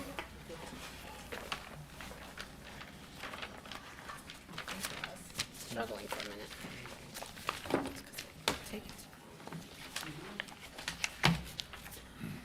Next item on the agenda, variance application 23-V-26 by William and Connie Brock. Lots 2 and 3, Block 1, Joseph C. Barta Estates, Section 28, Township 141, Range 34, Lake Emma Township on Big Sand Lake, a recreational development lake, parcel 16.57, .00300, the applicants are requesting after-the-fact variances from Part 1, Section 901.1 and 901.2 of the Shoreland Management Ordinance for intensive vegetative clearing in the shore impact zone and on a steep slope, and not having a ground layer understory of native vegetation in the cleared area. And Part 2, Section 902.1 of the Shoreland Management Ordinance for grading in a steep slope that exceeds the permittable volume. Thank you so much. Go ahead and please state your name and address for the record. Connie Brock, 12196 Mississippi Drive in Champlin, Minnesota. Okay, thank you, ma'am. And you, sir? I'm counsel for the Brocks. Okay, go ahead and state your Trent name. Wilcox. I'm at 120 Main Avenue North, Park Rapids. Thank you, sir. Okay, go ahead and proceed with your request. Thank you. We're asking for an after-the-fact variance for landscaping that has been done. I would note that two issues in the February 5th, 26 letter have been addressed by permits, the two paver patio areas. The history of this lot is that it's very steep. There's been a lot of erosion with sedimentation going down to the beach there. Don't even know if I would call it a beach, but it is subject to erosion. The Brocks have dealt with that for quite a bit of, for their entire ownership, and then the prior owners have too. It's at this point, they've attempted to grow various vegetation over the years unsuccessfully. Been a number of mature trees, and I believe we did include some pictures of that, that were taken out by storms, not by my client's actions. The clients admittedly were naive in trusting a recommended contractor to do this work. Unfortunately, that contractor didn't even request the variance, didn't apprise my clients of the need for one. I'm not saying that's an excuse, but that is what happened. My naivete in filing this application was the cost that my clients had incurred in doing this work. My understanding is in the neighborhood of $60,000 that has been put into this already. But it is a huge factor, and it is tapping into their finances considerably. Upon learning of the problems from the county's letter, the Brocks have contacted me. I went to Environmental Services. I talked to Aaron Anderson there. He recommended we contact Soil and Water. My clients have been in contact with Soil and Water, Jake over at Soil and Water a number of times. Aaron has recommended that we take out the path that leads down to the, close to the water. And he did not believe that that could stay under any circumstances. My clients are agreeing to take that out. Well, I have not, but my clients have talked to, I want to say Flying W. Flying Gardens. Oh, Flying Gardens. Flying W Gardens, is that the name of it? They've talked to that. That was a recommendation that had been provided to them as to how to replace the path with vegetation. Part of the problem is it's so steep there that there'll have to be a plan to hold the vegetation in place until it takes, some sort of grip on the soil there. At this point, I understand there was some concern about the mulching that had been done. My clients are happy to remove the mulching that appears on the tiers there. The mulching can be replaced with much thicker plant vegetation, various types.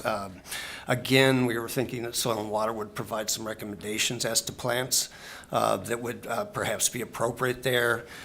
So there has been some communication there. Other suggestion was made that there be gutters applied to the house.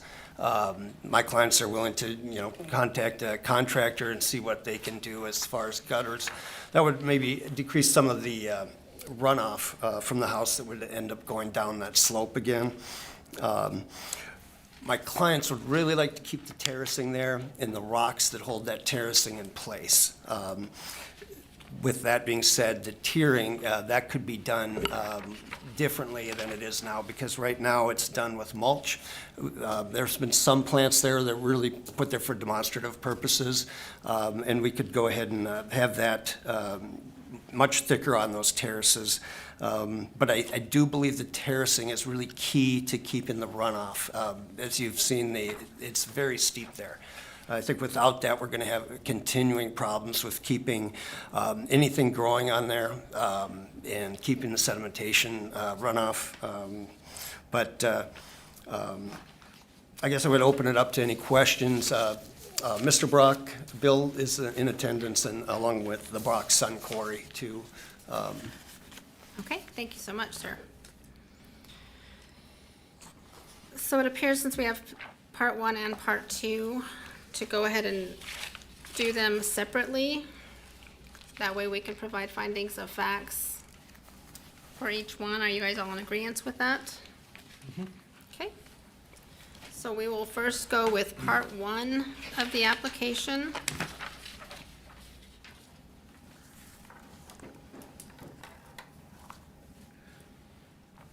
As I recall, the residual after a couple of the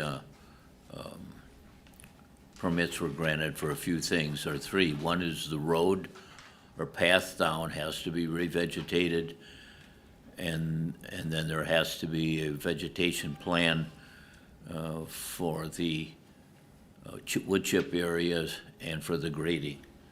Correct. So it's all of those are included For the part 1. as one plan or one activity. Okay.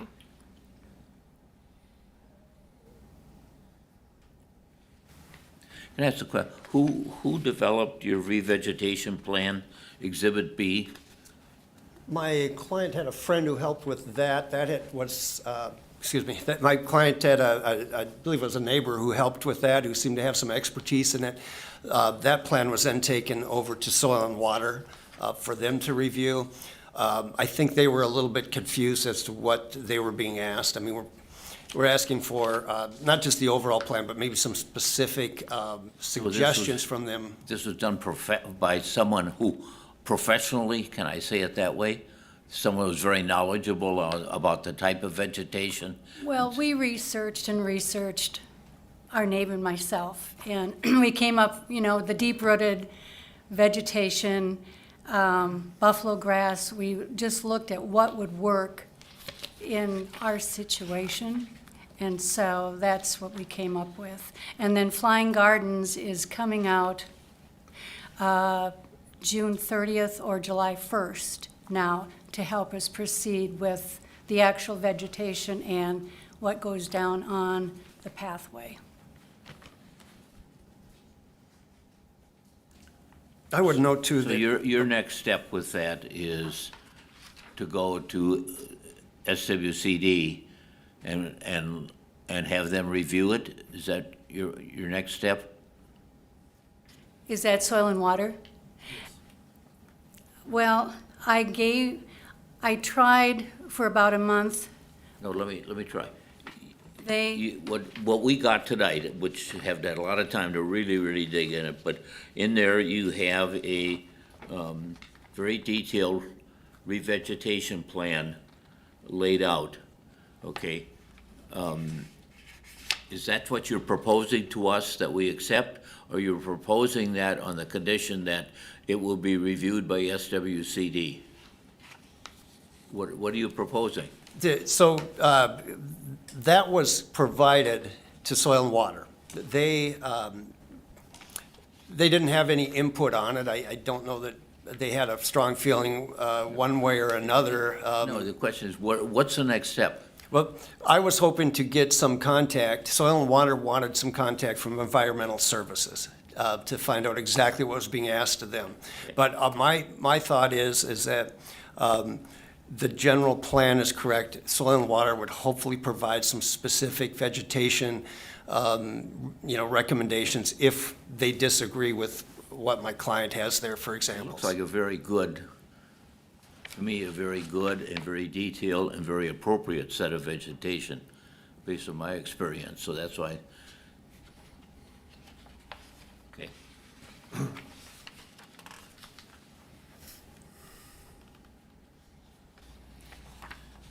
The other thing from a report, it looks as though the owners have been dealing with issues, losing trees, erosion for many, many years. So there's maybe not a lot of debate over whether something had to be done or not. So, okay, my comments. Thank you, Ken. This is Veronica speaking. I have a question, Eric. With this proposed remediation plan that they have provided for the revegetating, would that take care of any of their violations without after this variance for us? Would that clear any of this with this vegetation plan that we just received?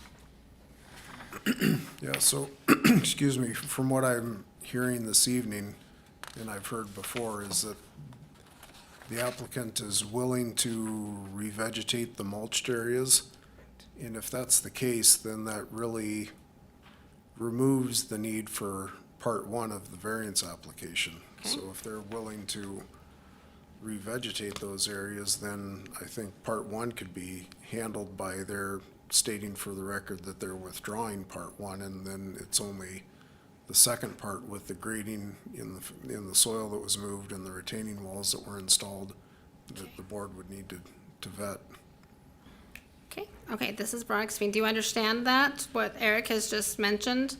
That because you've provided us with documentation for replanting in the mulched areas and the drive or that pathway such, that you could withdraw part one and make sure that you adhere with environmental services that you revegetate as you've mentioned, as you've described, as you've provided. Are you open to withdrawing part one from us so we don't have to move forward with that tonight? We would do that, yes. Okay, then I need you to please verbally speak. Yes. It's okay, I just need you to verbally state, then we would withdraw this part one of the application as you've provided this, and that you will work with environmental services to adhere to this plan that you have provided. Yes. Okay.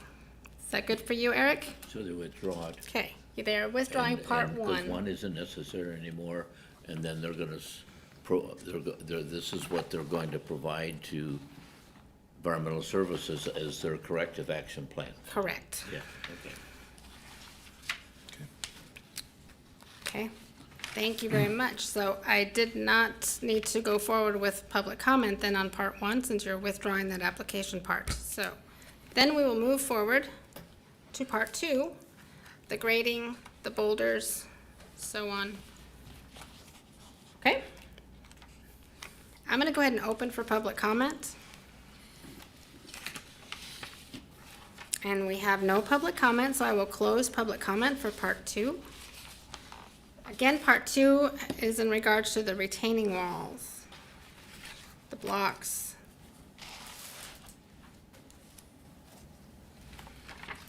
This is Tim speaking. I see it as a benefit to the hill myself. This is Veronica speaking. I do see that we have some stabilization. I agree. I agree. I would be in favor of retaining the terraces, especially since they were gonna have a vegetation plan for all of the mulched area and that whole drive, cart path, I'll call it.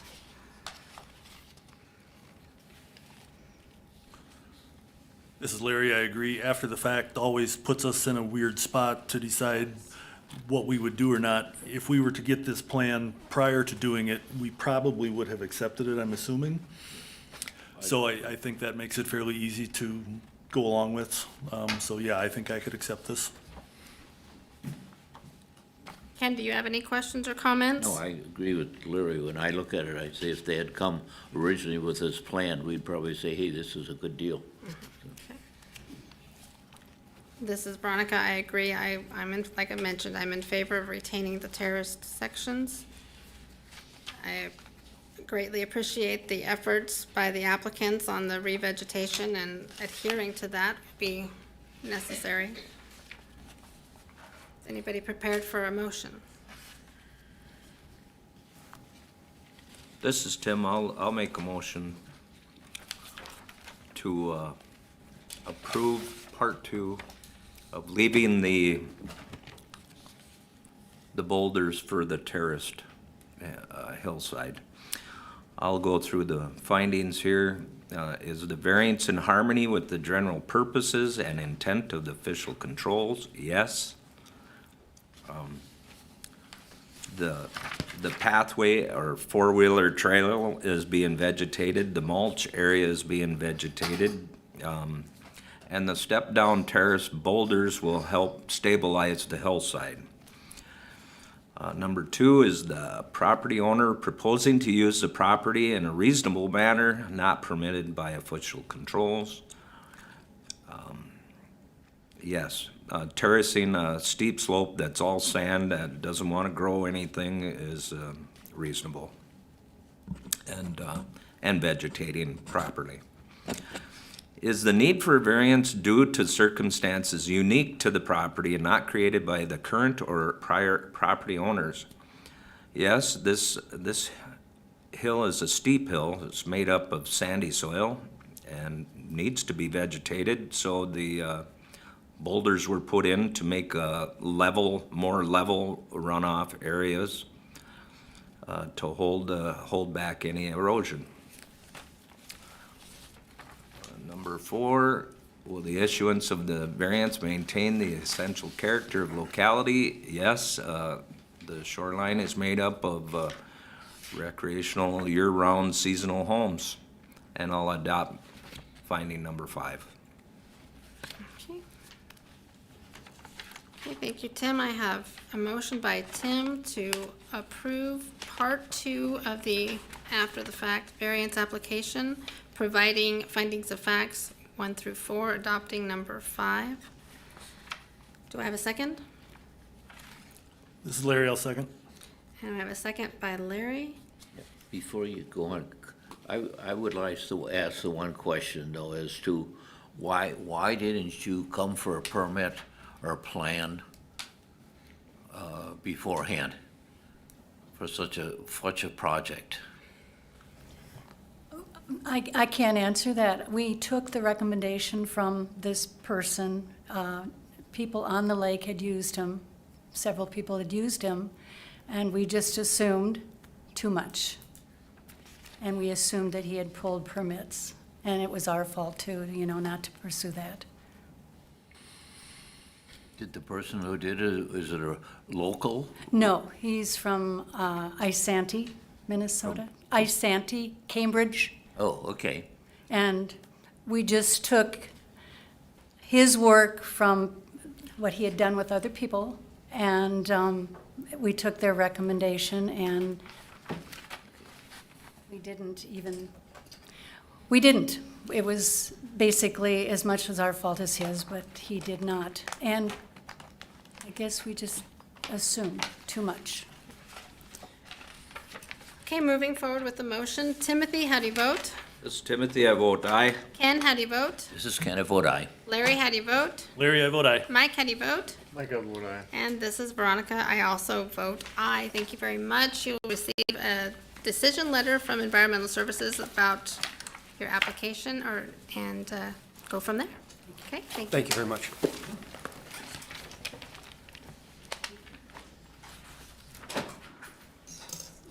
We've almost hit the halfway point. Does anybody need a break? Keep on moving? Take you up on a 3-minute break. Take a little break. Okay, I'm going to go ahead and, we've got a heavy agenda tonight, so we're going to take a 5-minute break here. I do not.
Veronica, we're going to go back on to our meeting here. Thank you for your time for the break.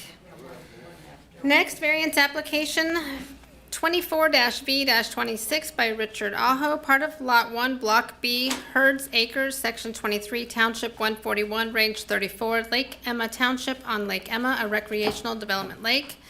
Parcel 16.44.02800, the applicant is requesting a variance from Section 702A of the Shoreland Management Ordinance for proposed structural alteration and expansion of a non-conforming dwelling located in the shore impact zone. Thank you very much for coming to the presenters table. If you would please state your name and address for the record. Richard Aho, 20356 Hunter Road, Park Rapids, Minnesota. Okay, thank you, Mr. Aho. And you, ma'am? Margaret Aho, 20356 Hunter Road, Park Rapids. Okay, thank you, Mrs. Aho. And go ahead and please give us a description of your variance request. The request is for fixing of the foundation underneath the old part of the cabin, which was built somewhere 1915, 1920, and that is under the house. So there is nothing that's going to be happening with the foundation on the outside of the house. It's simply under the house. So the floor in the living room will have to be tore up in order to get to it. Okay. And the kitchen, that end of the kitchen right there is dropping by 1.5 inches, and that's why they have to bring that foundation back up. Okay. Okay, thank you very much. For the record, I'll just state also in here, the request is to be able to add 6 the helical piers and steel support systems to the foundation and install a new wood beam and replace the existing floor beam on the non-conforming structure located 14 feet from the ordinary high water mark. Like the applicant said, the house predates the Shoreland Management Ordinance, and in 1996, a variance was granted that allowed the 24 by 24 attached garage to be added to the home. The septic on the property is compliant and will not be affected by the structural repairs. I'm going to go ahead and keep the meeting moving to open for public comment. And seeing no public comment, I'm going to close public comment. Stabilizing the notably poor foundation is a reasonable request in my eyes as well. I am supportive of the application. I don't know if any of my colleagues have any questions or comments for the applicants.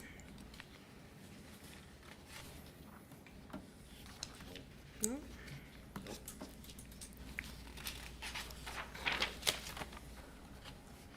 This is Larry. In the interest of moving on, if you're ready for a motion. Yes, Okay.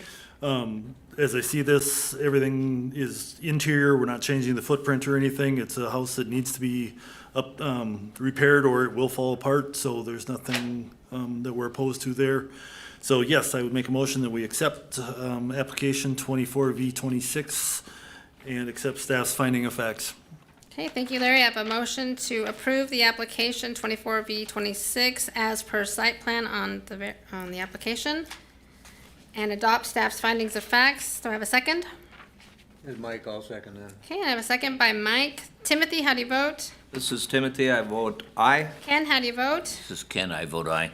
Larry, how do you vote? This is Larry, I vote aye. Mike, how do you vote? Mike, I vote aye. And this is Veronica. I also vote aye. Your application has been approved. You'll receive a letter from Environmental Services on the next steps for your permits. Quick, thank you. Thank you.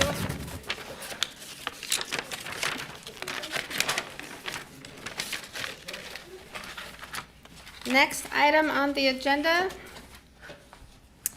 variance application 25-V-26 by Raymond and Linda Locke, part of the southwest quarter of the southeast quarter and part of Government Lot 5, Section 9, Township 140, Range 35, Township near Portage Lake, a recreational development lake, parcel 27-0.09.00800. The applicants are requesting a variance from sections 4 subdivision A1B5 of the subdivision ordinance to exceed 4 lots per quarter section of land fronting a side of an existing public road. Thank you for coming to the presenters table. If you could please state your name and address for the record. Raymond Locke, 20778 Forest Park Drive, Park Rapids. Okay, thank you, Mr. Locke. And you, ma'am? Candace Galsfag, 20446 Forest Park Drive. Perfect, thank you. And if you could please proceed with your request. We're requesting the permission to put an approach into a newly formed 5-acre lot deemed legal by Todd Township and legal by Hubbard County.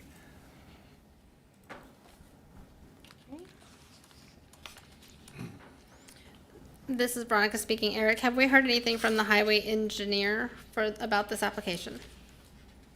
Yes, the engineer's comments were to see if the existing approach in the southwest corner of the property could be used as a shared approach, and if that isn't an option, a condition that the remainder tract would have to have its access approach if and when ever desired off of the township road that runs along the east and north sides of the property.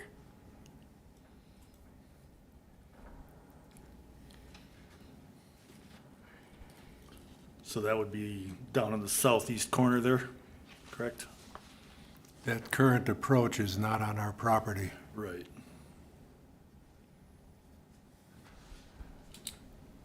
That serves the farm field only, no residences.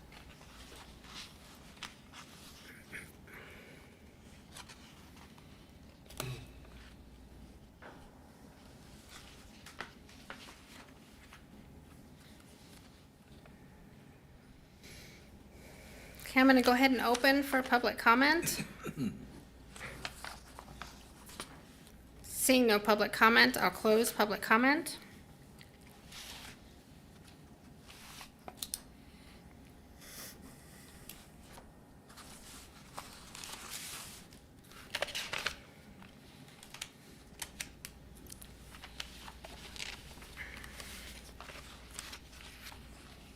So we could reduce the approaches if they would just put an approach on that Forest Park Drive with the remainder. Am I understanding that correctly? That would be one way to ensure that there's no more than 4 approaches in that quarter-mile stretch on County 48, yes. That seems to be kind of a simple solution, in my opinion. I don't know how the other members feel about that. This is Larry, you are the landowner on the rest of that property? Yes. Okay. Otherwise, we're not talking to the right people here. Okay, Everything else other than that blue rectangle. okay. So would you be okay with that as a condition, that any other development on that property would come off? Any other development, but not this development. Correct. But that would be future development if there is going to be future development. But right now, I'm just concerned about that southwest corner of 5 acres. 5 acres. We're concerned down the road, though, if the rest of it gets developed, that we don't have any more access coming on to 48. Right, because that would all come off of Forest Park Drive, which is a township road. Correct. Okay. So just for clarity for you, sir, if the condition was placed that you have an approach coming off of the remainder tract, then that still will leave you one approach for that 5 acres. Because you would be, that 5 acre one would get number 4, is that correct? Am I reading that right, or no? That makes it number, This one is number 4, this would be number 5. but that one wouldn't be down here, that What would be on Right, this that's other drive. if we put the condition on there, Correct. right, yep. Right, Yeah, So you you should be able to, if you develop it later, Put all those you over could there. do 4, you'd have access there. correct. I mean, Highway 48 is major bypass around the city, fairly heavy, so we should try to stick with the 4 accesses. Not that part of 48, because the major bypass cuts off at leading edge 28 going south Right. to Highway 34. This is a half a mile past that. This is the bypass part right over here, Yeah, so, well, 48 is still a major road. right. But Yeah. some of it cuts Yes, in you're now. right, there's the bypass, but this is the one that comes off of 71. Correct. A lot of it's excess portage. But any extra lot you would be coming off Forest Park Drive, is that Right. correct, Ray? Yes. Now, is it up to the county engineer to determine this, or is it up to your board? It's up to our board to whether we approve your application with the 5 approaches or 4. Okay, there's an extra approach on there already to the east side of the 3 houses there, going closer to Forest Park Drive that goes directly into nowhere. Perhaps the county would dig that one up and put it further to the west. And you'd still have the same amount of approaches that already exist. I currently see 3 approaches on your side of the road. Okay. There's 3 of them right there to the houses. If you go to the east, that'd be to the right. There's one existing right there that goes nowhere. But you could take that to go off Forest Park Drive? Right. Yeah. But I mean, that approach is not used for anything. I don't know why it's even there.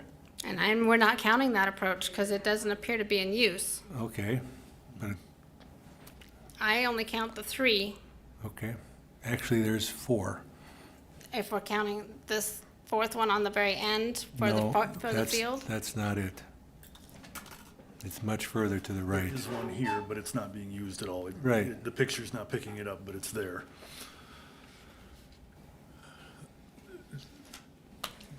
The fact that it's there, does that grandfather it in? If there's development there, can it be used as a driveway? That'd be up to the highway department. Okay. And they're in the process of, I think the board just approved some new policy What's his argument? changes to give them a little more teeth for when and under what circumstances they would allow a driveway approach.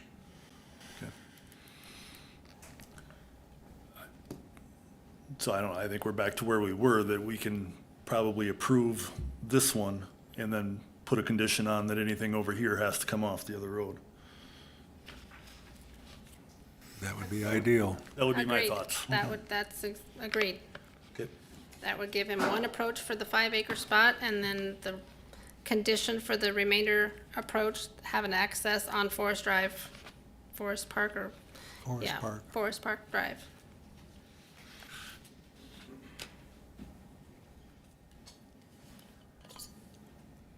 Is anyone prepared for a motion? And with the condition?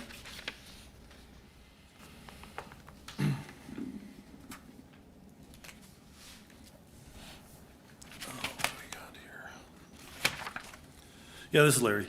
I would make a motion that we accept variance 25V26 to approve the approach into the west portion there off 48 with the condition that any other development that comes on the east part would come off Forest Park Drive. Of the remainder tract. Of the remaining track, yes. Okay, thank you, Larry. We have a motion by Larry to approve the application as mentioned with the condition that the remainder tract approach must come off of Forest Park Drive and any development there. And creating the findings of facts. I don't have those done, but I can go here. Is the variance in harmony with the general purposes and intent of official controls? Yes, by limiting this to just 4, we actually stay within the realm of what's accepted. Number 2, is the property owner proposing to use the property in a reasonable manner not permitted by official control? Again, yes, it's reasonable to accept that there needs to be an approach into the property. Number 3 is the need for the variance due to circumstances unique to the property, not created by the current or prior property owners. Again, there is no approach, so one does need to be added. And it's just a situation that's there, it's nothing that's been created. Will the issuance of the variance maintain the essential character of the locality? Yes, driveways are necessary. And I will accept staff's findings for number 5.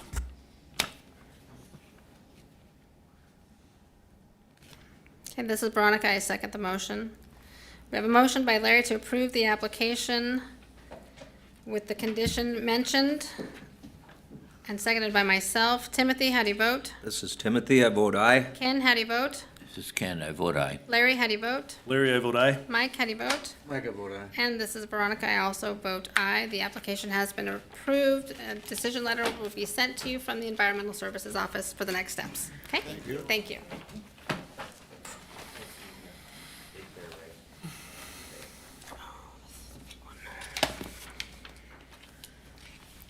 Next item on the agenda, variance application 26-V-26 by Billion Real Estate Holdings LLC, Government Lot 2, part of Government Lot 8, Government Lots 7, 10, and 11, in the northeast quarter of the southeast quarter, all in Section 1, Township 141, Range 34, Lake Emma Township, on Petite Lake, a natural environment lake, and Big Mantrap Lake, a recreational development lake.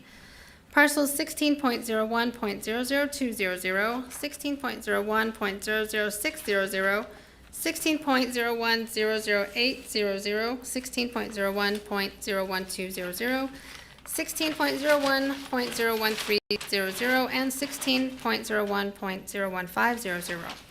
The applicant is requesting a variance from Section 701 and 702 of the Shoreland Management Ordinance to be able to maintain the non-conforming structures whose use was discontinued and be able to use the structures as part of a proposed new use of the property. Thank you. Yeah. Thank you for coming to the presenter's table. If you would please state your name and address for the record. Yeah, my name is Angela Baldwin. I'm the authorized agent on behalf of Billion Real Estate Holdings for Wanawak Resort and Conference Center. Thank you, Ms. Baldwin, and go ahead and proceed with your request here for them. Yeah, we're requesting a variance for our non-conforming structures that were unoccupied while it was for sale for 3 years. Under new ownership, we're looking to apply for a conditional use permit so that we can begin opening the resort again as a convention or an executive retreat center again. Perfect, thank you. Quick question on the septic. Septic permit was pulled. I remember during our lot view. When is it going to be installed? It's going to be installed in about 2 weeks. Okay, perfect. Thank you. Just getting all my notes here. I'm going to go ahead and open for public comment. Seeing no public comment, we'll close public comment. Do I have any comments from the board or questions for the applicant?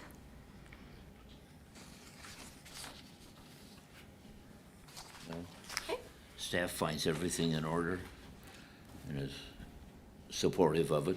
Yes, thank you, Ken. I did note here that staff also recommends a condition of any approval that the accompanying conditional use permit required for the proposed new use of this property must be obtained within 1 year, which I'm sure you'll move right along, on the variance approval date, or it becomes null and void. So when we do have, if we're moving forward with an approval, please be sure to include the condition. Yes, I will. Perfect. And Also, all the structures are in very good shape. Yes, they're in excellent shape. Agreed. It's been well taken care of, even though the use hasn't been utilized. You want a motion? Yes, sir. I'll make a motion that we approve application 26V26 with the condition that any conditional use permit for the property must be submitted within a year. And I propose we accept the findings of fact from staff. Okay, thank you, Ken. I have a motion by Ken to approve the application as submitted on site plan. With that condition, I just want to be sure that we also approve on there that the variance becomes null and void if they do not. So do I have a second? This is Larry, I'll second. Okay, thank you, Larry. And Ken adopted staff's findings of fact. Timothy, how do you vote? This is Timothy, I vote aye. Ken, how do you vote? This is Ken, I vote aye. Mike, how do you vote? Mike, I vote aye. Larry, how do you vote? Larry, I vote aye. And this is Veronica. I also vote aye. The application has been approved. You'll be receiving a letter from Environmental Services and seeing you soon with a conditional use permit. Yep. Okay. I'll see you next month. All right. Thank you Okay. so much. Thanks.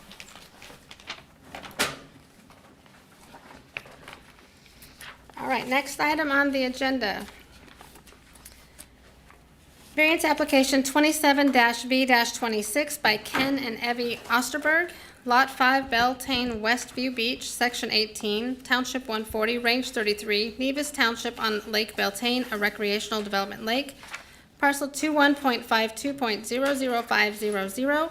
The applicants are requesting Part 1 and after-the-fact variance from Section 502.2 of the Shoreland Management Ordinance for a dwelling that does not meet the 10-foot side lot line setback. Part 2, a variance from Section 502.2 and 702A1 of the Shoreland Management Ordinance for a proposed addition to a non-conforming structure that would make the structure more non-conforming in its side lot line setbacks. Part 3, a variance from the 10-foot side lot line structure setback in Section 502.2 of the Shoreland Management Ordinance for an accessory structure. Part 4, a variance from Section 502.2 of the Shoreland Management Ordinance for an accessory structure located within the 10-foot side lot line setback. Part 5, a variance from Section 502.2 of the Shoreland Management Ordinance for an accessory structure located within the 10-foot side lot line setback. And Part 6, a variance from Section 502.2 of the Shoreland Management Ordinance for an accessory structure located within the 10-foot side lot line setback. So, thank you for coming to the presenters table. Go ahead and please state your name and address for the record. My name is Ken Osterberg, address 19264, 219th Avenue, and that's Nevis. Thank you, Mr. Osterberg. And you, sir? I'm Barry Munson, 20413 Hunter Road, Park Rapids. Okay, thank you, Mr. Munson. If we can go ahead and please proceed with the request at hand. All right. First of all, thank you everyone for coming out for the viewing and letting us show you where the stakes were in the questions. What started this was a desire to add a two-car garage with a handicap bathroom, wheelchair accessible in the back of it as my leukemia continues to develop, so that we could have a handicap bathroom in the back of that.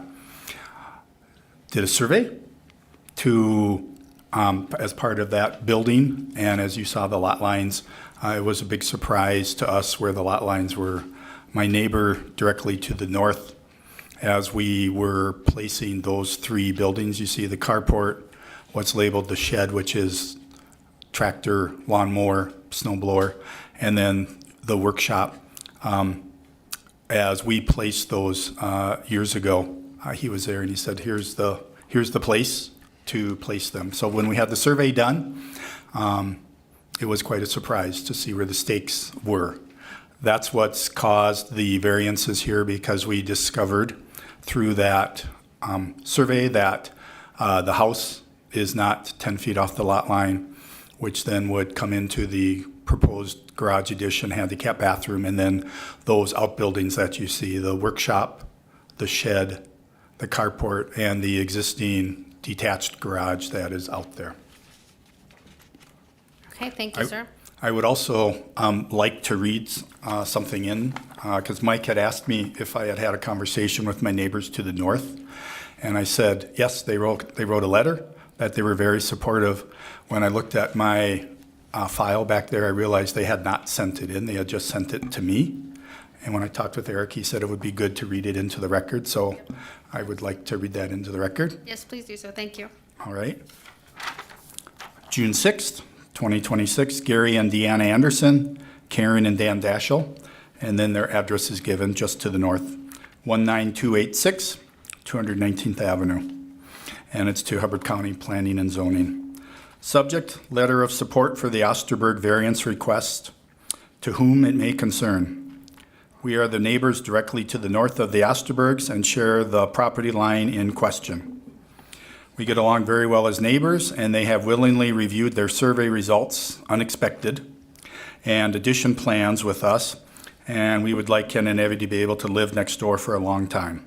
We are in favor of the requested setbacks for the workshop, shed, and carport, which are movable, as well as the setbacks for the existing house and detached garage. We have also reviewed the plan and the setback for the attached garage addition and are supportive of that as well. Sincerely signed by Gary Anderson, Diane Anderson, Karen Daschel, and Daniel Daschel. And I can leave a copy of that with you That'd be perfect. Yeah, well, if you'd like. okay, I appreciate that. Thank you. I also wanted to comment that 2 other written comments supportive of the variance application have been received and are part of the record, as the applicant mentioned. That one wasn't there, so. I'm going to go ahead and take a moment and open for public comment. Seeing no public comment, I will close public comment. Thank you for leaving that as well. Eric, can I do that too? Thanks. Do I have any questions or comments from the board? Yeah, this is Ken. You have a lot that's about 3/4 of the required size, so it's an undersized lot. You're adding a fairly large garage and vacating, therefore, I assume, the two-car garage you now have. It seems for the size of your lot, you have an awful lot of auxiliary structures. And if I recall, what you said is in your shed is like a mower and stuff like that. Try to convince me that you shouldn't just totally get rid of that shed and use the garage space since you have a fairly dense lot in terms of structures. I'll give you my reasons, Ken, and I have to let the board make that decision. What I'm effectively trying to do is get us a garage attached to the house so that we can both be parking there. So I'm basically vacating one stall of that detached garage to move the vehicle into the attached garage. There are snowmobiles, as we discussed when you were there, there's snowmobiles and bikes and other things that are in that detached garage. And I would be parking a plow truck in that detached garage that I use to plow my driveway to try to not keep that outside where the animals and squirrels and mice can get into it as it's parked outside. So that's what the plan is for that, that open stall, I would say. And that shed, the things that are in that shed, the snow blower, the lawnmower, other things, would have a difficult time fitting into that garage with that plowing truck that I use in that detached garage. I'm assuming that's what you're talking about, the detached garage, So correct? what is in the shed then? The shed has a lawnmower. The shed has a snow blower, a small four-wheeler side-by-side for my grandchildren, and a side-by-side Ranger in there that we use with the grandkids when they're up. Got a lot of toys. Well, we have grandkids, and you want the grandkids to come. Yeah. And what my variance request is those two sheds, one is a workshop, one is I'll call it the garden shed or whatever I should call that. We discovered 2 feet over the lot line. So my variance request was to move them 4 feet towards the driveway, so they'd be 2 feet off the lot line. My neighbors to the north, the Andersons, said, you don't have to do that. And I said, but you don't understand. The survey says, and they'll have to get moved. They were very supportive of moving them so that they would be 2 feet off the lot line. And while those are moving the carport as well. Your carport. Tim, you can help out with this. Is there any reason it can't be moved on the other side of the road? I realize the septic line is there, but it's just a temporary sort of structure without any weight or any conditions. Convince me that that carport couldn't be moved so that met the 10-foot setback. Across the driveway, and what gets stored in that is the pontoon. In the winter, the pontoon gets stored in that, and a jet ski. Across the driveway is that septic line that runs to the tanks, and I'm very concerned about that. The other part is if I did move it over there, I know you can't tell in this, but there's undulating land over there. and it would take some deep grading, I believe, to get a level spot to put that down. If you look where, do you see where the white propane tank is on the lot line? If you were to look just to the, roughly to the south of that, that area used to have a guest cabin that I tore down and removed. And so that spot is, you could say there was a former foundation there, so that is undulating as well. So that spot over across from where it's wide enough to put a carport would require some clearing to make that a level place to be able to put something like a carport in there, I believe, to make it. Tim, is there any reason that you couldn't park a pontoon on a trailer and a snowmobile trailer on top of that septic line, weight-wise? You're not driving over with something heavy? This I don't know how deep it is. Tim speaking. I'm sure that there, where it goes under the driveway, that it's a lift line from the pumping up there. I'm sure that it's Schedule 40 and protected. That's why they can drive over it now. So That part on the driveway, yes, it was. Yeah, and that so probably- that it because of would the driveway probably was have to very be. highly done, that the other part wasn't, to your point. Is that what you're saying, Tim? Yeah. I'm just saying that it wouldn't hurt it. I mean, because I think it's protected. It's lasted this long with the. My sense is that you're adding a lot more space, storage space, vehicle space, and that if we wanted to try to get more and more, even though the garage is only gonna be 3 or 4 feet from the line, we could make it more non-conforming if you remove the shed completely and move the carport to the opposite side of the lot. We would clean up just my position. I don't know about my colleagues, but This is Tim speaking. I'm thinking leaving them myself because it's a narrow lot. It's 5,000-6,000 square feet of being 40,000 square feet. It's 33,695 square feet, but it's long and narrow, and going either side, it's gonna be a problem. Wouldn't we be making some more hard surface too? That's, if we move it over. That's true, I mean. And then that's gonna start to infringe on that aspect of it too. It's true too, that we'd be disturbing more usable septic site because where that garage set, that's all compacted, not an ideal spot for an alternate site.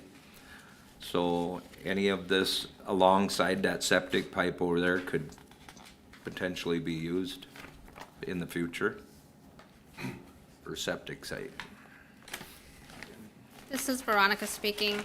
I wanted just to note that a lot of these buildings that we're currently talking about that are in violation, that don't meet the side lot line setback, were permitted in like 83, 15, 18, and 2020.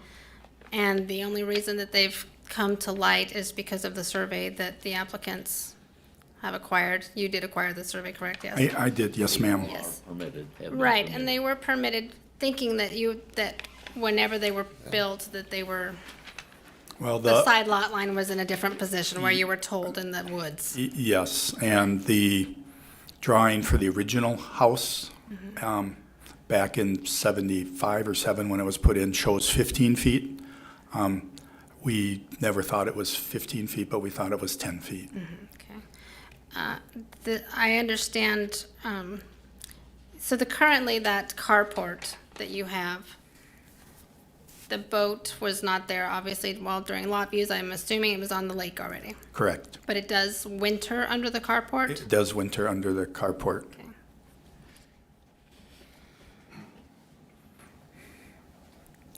It helps to save some significant expense of off-site storage.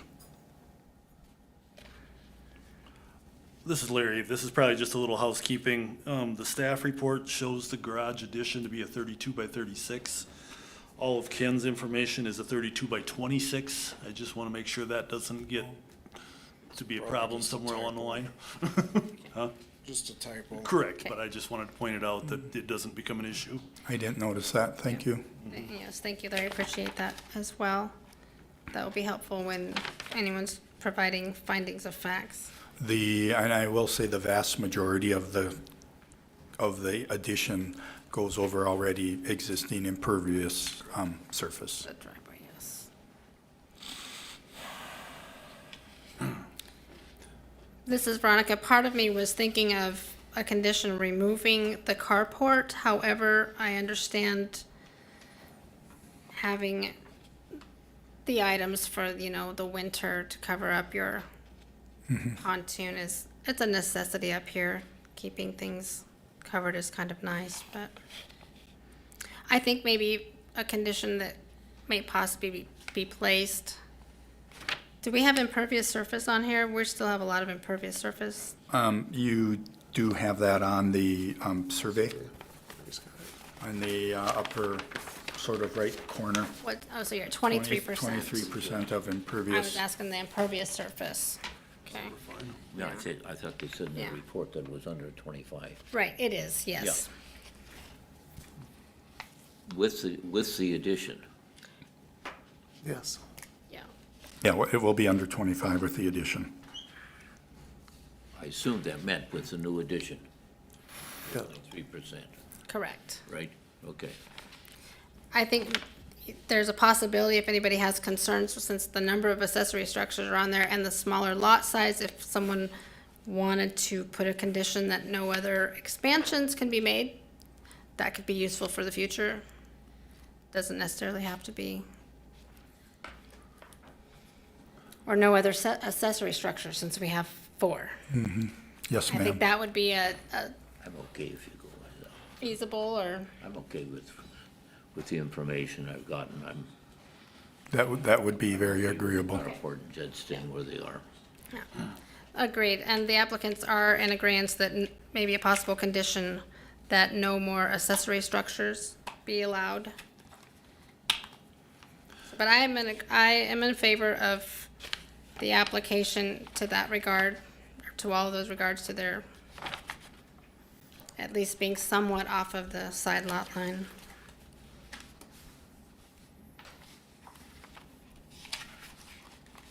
Make a motion.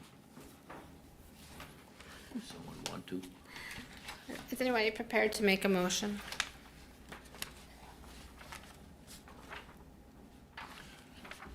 One more quick question, if I can. The existing house on it'd be the short lot line, is that a 1 foot or a 2 foot eve, do we know? 1 foot. Okay. The new garage you have showing 2 foot, can we at least match that original house with that? And I didn't redraw that after you had noted that at the site. Okay. Yeah, That but that's- would alleviate we at can least 1 foot of alleviate that. Right. Okay, Yeah, great. yes.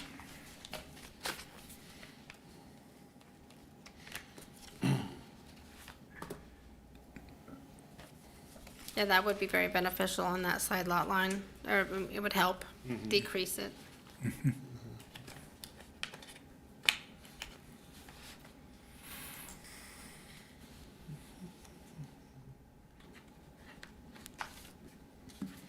Thank you for noticing that when you came, Larry, that it was a short eve. We would want to match that.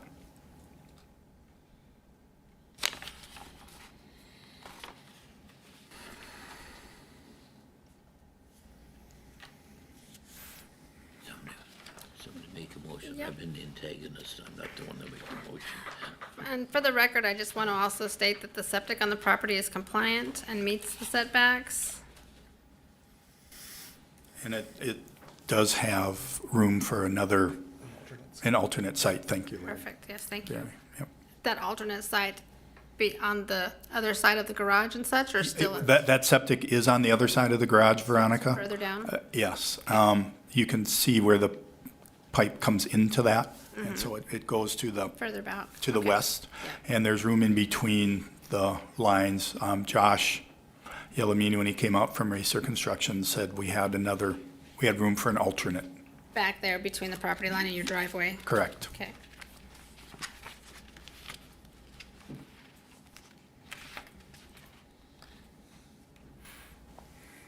And for the record, there are no living quarters in your accessory structures? That is correct.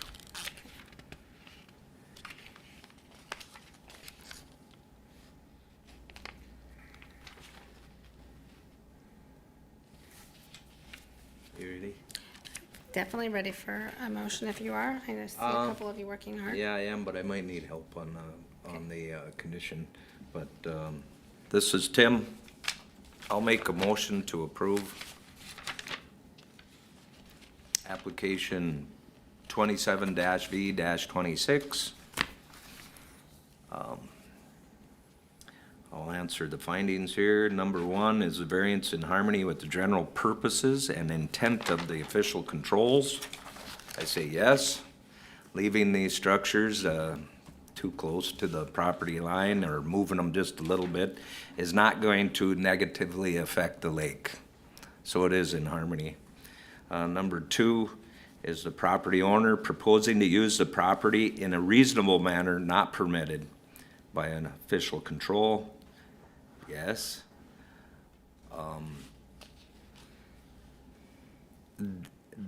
Each one of these structures provide a use separately.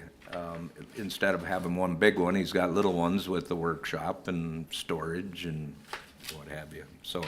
And an attached garage is a nice thing for up here. Yeah, an attached is definitely needed.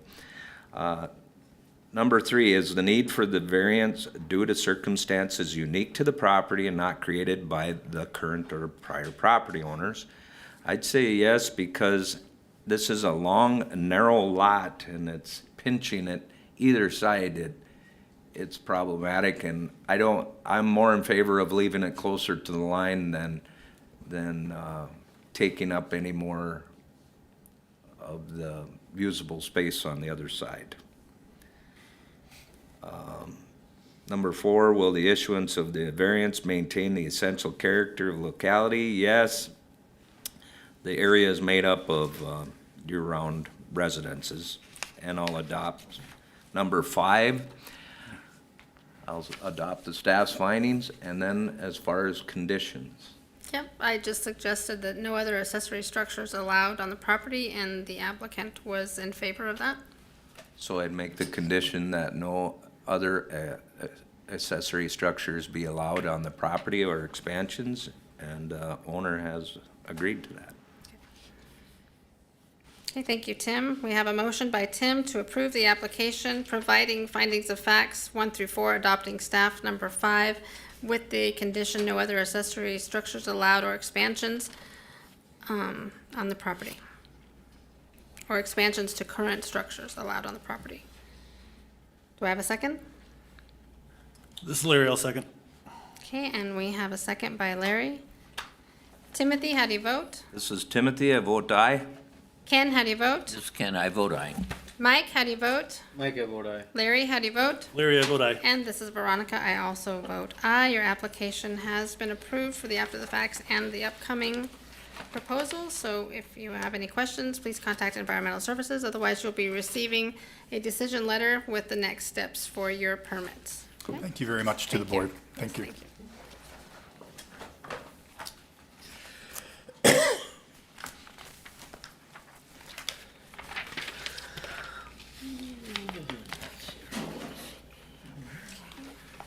Next item on the agenda, variance application 28-B-226 by Shannon and Christopher Whiteside, lots 4 through 9, Block 2, Cola-Teepee Park, Section 22, Township 145, Range 33, Ergo Township on Hay Creek, a tributary, parcels 02.38.01300, 02.38.01400, and 02.38.01500. The applicants are requesting a variance from Section 702A.3 of the Shoreland Management Ordinance for a proposed expansion of a non-conforming dwelling located in the shore impact zone. Thank you, sir, for coming to the presenters table. If you could please state your name and address for the record. Chris Whiteside, 6326 Juneau Lane North, Maple Grove, Minnesota. Okay, thank you, sir, and go ahead and give us your request. We inherited this property from my wife's parents. They had the property for about 50 years, and we are trying to bring everything up to code. Found out after we got in control of the property that the septic was out of compliance for the last 20 years. So in the last month, we have installed a new septic. We also have installed a new well.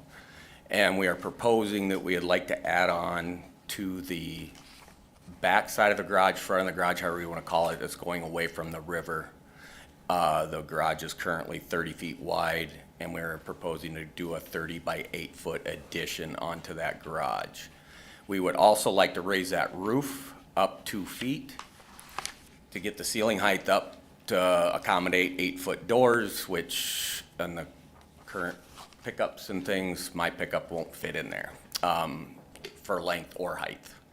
And then we would also like to raise the roof on that small portion of the house.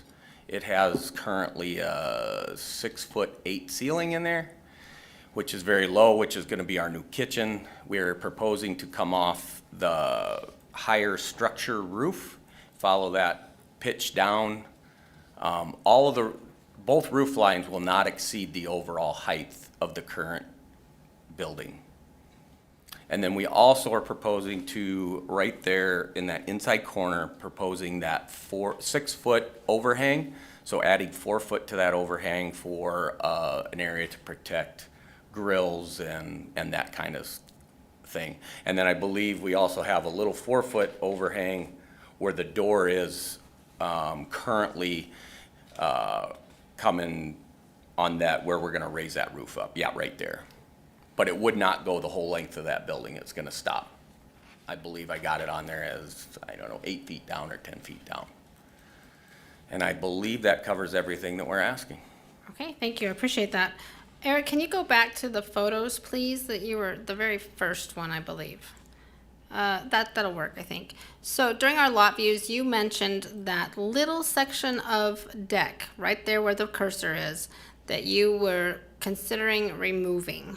Yes, we've already removed probably 150 square feet of deck that was around, that walkway connected to. Correct. And then we are gonna, for sure, remove what's on the river side of that building, the Right. rest of that. Okay, that was my question, because I was going to put that as a condition, just to be sure that it which I Yep. trust that you will, but just Yeah, for the we're- record, I was gonna have it removed that Yeah, and we're just addition. gonna leave that, go back to Natural natural vegetation. vegetation, that is correct. Okay, thank you, I appreciate that. I'm gonna go ahead and open for public comment. Seeing no public comment, I close for public comment. And for the record, I'm just going to read some more of the staff report here, just so that we have a clear understanding. The applicants would like to adjust the roof line, make some small additions to the non-conforming dwelling because it is located in the shore impact zone at about 13 feet of the ordinary high water mark setback from the river. The house was added onto in 1984 and in 1997. The proposed additions, as the applicant said, 8 by 30 addition to the rear gable end of the attached garage and the L-shaped eave overhang addition on the riverside of the attached garage. Raising the roof line structures not to exceed what's currently there, correct? The highest point, correct. The highest point currently That is there. correct. Okay. Septic, as the applicant said, was already installed and is compliant. So, okay, nothing further for me. I'm in favor of the application. Just wanted to throw that condition in there, removing that existing deck as they'd already mentioned it, and then they've already done a good job putting it natural vegetation from where that new well is. Do I have any questions or comments from the board? This is Larry. I see most of the existing house currently has gutters. Are you intending to put them back on the new? Yes, I am. Okay, very Yeah, good. that was mentioned during lot views. Okay, Thank you for. I missed that, thank Yeah, you. no, thank you for clarifying that, because I would appreciate those to be replaced. The ones that are on there currently aren't doing much. Right, They're right, pretty and- in shambles. I didn't see a lot of erosion. Did anybody comment? So the gutters are doing somewhat as far as keeping it from going in Yeah, there, it's so. a pretty flat lot. Good, okay, yeah, so just keep that in mind, thank you, I appreciate that. Any other questions, comments? Anybody ready to make a motion?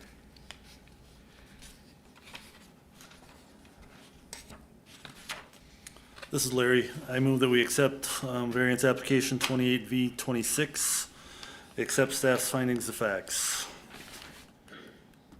Do you want to throw that one little condition on there, moving that existing deck? They said they yes. would, but just for the And record. the condition to also remove the deck that was agreed to. It would be on the Closest to- south side. Closest to the closest to south the side. river. Yep, On the- okay. Yeah. Okay. All right. Okay, I have a motion by Larry to approve the application as presented for 28V-26 with the condition removing that existing deck that's closest to Hay Creek and accepting the staff's findings of facts. Do I have a second? This is Mike, I'll second. Okay, and a second by Mike. Timothy, how do you vote? This is Timothy, I vote aye. Ken, how do you vote? Ken, I vote aye. Larry, how do you vote? Larry, I vote aye. Mike, how do you vote? Mike, I vote aye. And this is Veronica. I also vote aye. The application has been approved. You'll be receiving a decision letter from Environmental Services with the next steps for your permits. Thank you Okay? so much for Thank your you. time. Okay, we have application variance 29-V-26 by Mr. James Worst that has been withdrawn. The application was withdrawn by the applicant because further work was done on the property by a licensed septic designer who submitted a site evaluation showing that there are 2 type 1 drain field sites available on the lot that meet the required setbacks. So we do not need to take action on this application, and we will move forward to variance application 30-V-26 by Jeffrey Wilkins and Philip Filas, part of government lot 7 and 8, part of the northwest quarter of the southeast quarter, and part of the northeast quarter and the southeast quarter, section 1, township 140, range 35, Todd Township on Fishhook Lake, a recreational development lake, parcels 27.01.02400 and 27.01.02460. The applicants are requesting a variance from section 4, subdivision A1C of A1C5 of the subdivision ordinance to exceed 4 lots fronting a side of a public road and a quarter section of land. Thank you for coming to the presenters table. Would you please state your name and address for the record? Ashley with Wolf and Simon Real Estate, 1217 First Street East, Park Rapids. Okay, thank you, Ashley. And you, sir? Trenton Simon with Wolf and Simon Real Estate, Okay. 1217 First Street East, Park Rapids. Okay. Appreciate that. So go ahead and proceed with the request, please. What we are doing is, it is a split of 4 lots. It would be 5 lots in a total quarter section. As you saw, the easement for the lot of D2 and D1 would have the easement coming off Fawn Trail. And so what we're asking for is for these 4 lots to be able to be split. And you can see D1, D2, C1, C2, B1, B2, A1 and A2. Those are owned by 2 separate property owners at this time. That's gonna join those lots together to that road. Granted, with the hill going down to some of those lots below, you're not gonna be able to use that as an access down to the lake cabins, but at least gives them some other access to what they have at the cabins below.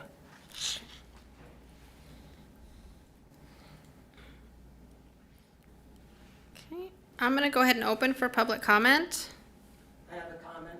Okay, please come to the table, the podium over here. And the microphone from the ceiling is not working, so you'll have to use the microphone on there. Thank you. Okay, I'm Donette Swanson. Okay, a little closer. I'm Donette Swanson. I live at 15508 Fishhook Drive, Park Rapids. Okay. I've owned the property across from the property they're talking about since the mid-70s. And I have the 20 acres across from it.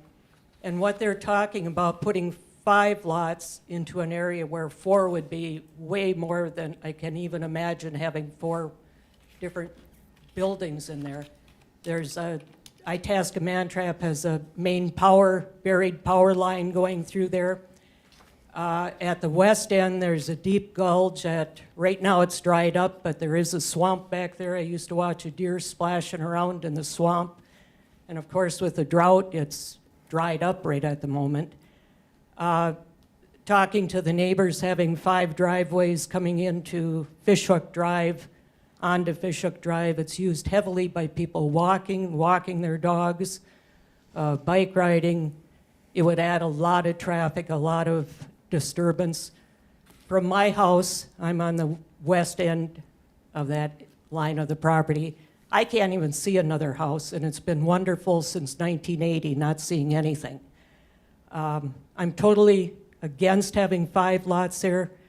I'm surprised that all of a sudden we're divided into 4 lots. That happened a couple of weeks ago when we saw a surveyor. I'm not alone. There's a lot of neighbors saying this shouldn't exist. Too many lots, too many driveways. Okay, thank you. Appreciate your information. Any other public comment?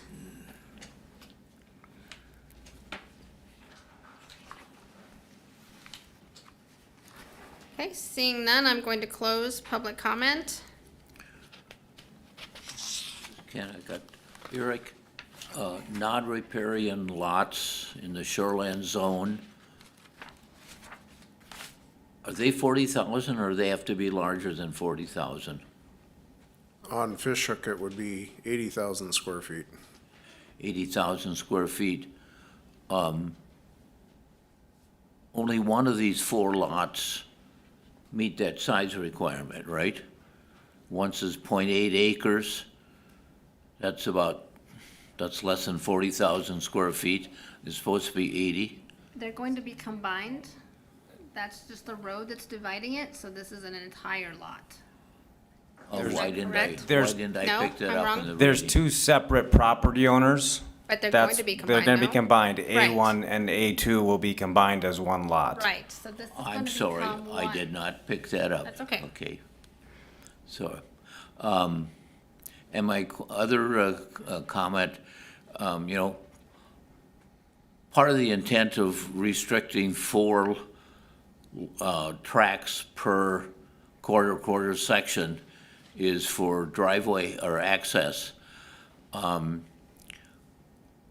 Why couldn't you make D1 property line right up to the road that runs in there? The one on the right side, C1 and D1 would share that road, and they could have then road access or accesses to that one combined road that comes in to the other things. And then you could meet the requirements of just 4 lots or 4 access points in a quarter. There is not gonna be a driveway off of D1 onto that road because of the way that elevation that comes in from Fishhook going on to D1. They're unable to get a driveway in there. That's why they did the easement off of Fawn Trail on there. That's halfway up. You say that road's not going to exist? That road's gonna exist, but there's gonna be an easement into D1.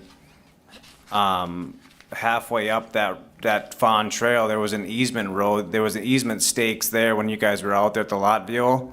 And that's where the drainage of that lot would come around to be able to get up into that D2 around that knoll. There was a trailer sitting there and some bricks sitting there on Fawn Trail.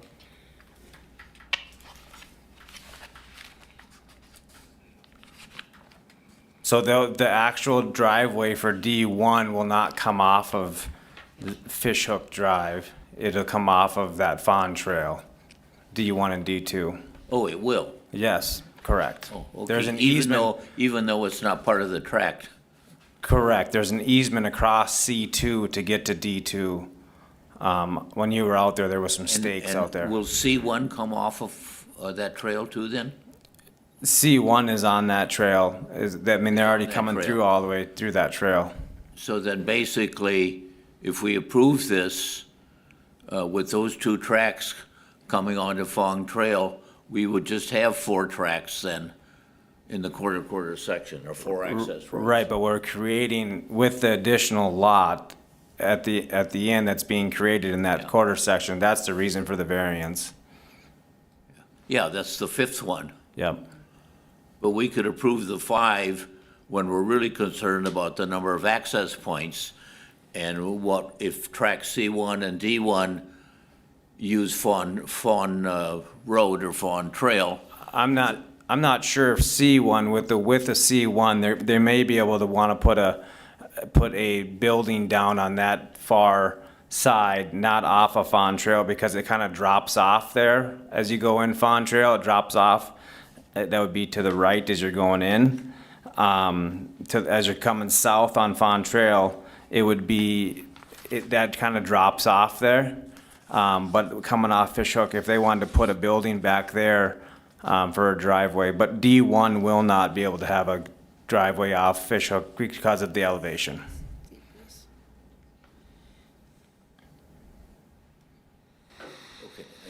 Does that make sense? So there's only going to be 3 driveways. If we approve this, The possible 3 driveways, A1, B1, and C1. yeah, and the remainder lot. Which already has the road coming in Yeah. there that they access the That's cabins already down below. one. Yep. A1 will have an access to Fishhook, B1 to Fishhook.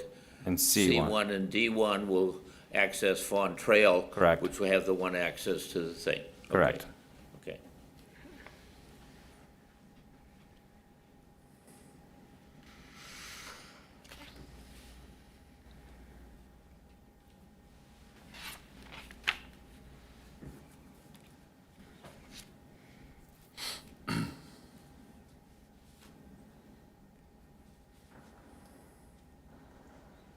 Okay, I'm satisfied then.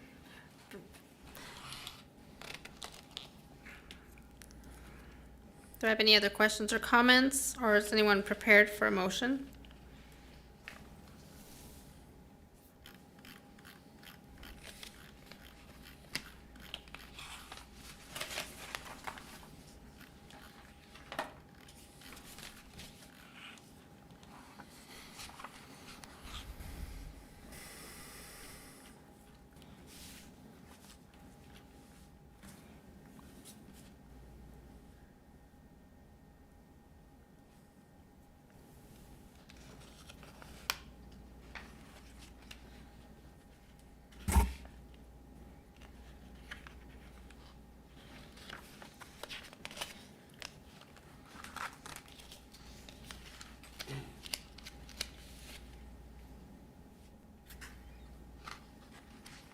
This is Larry. You said there's 2 owners to all these properties currently?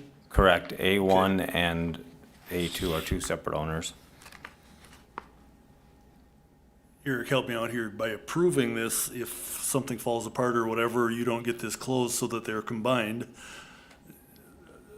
If we okay these front lots, they're all too small, correct? What TJ's trying to say is that the proposal is A1 and A2 would be a lot. So that's. how Correct, we but that's where there's currently 2 different owners, correct? Right, but Well, they'll convey yeah. their respective portions to make that a single lot. So we aren't going to approve it as A1 being separate from A2. They're gonna be approved as the 2 Okay, One lot. functioning as one lot. okay. We just had to do that on the survey in order because it's separate deeds at this point. Okay.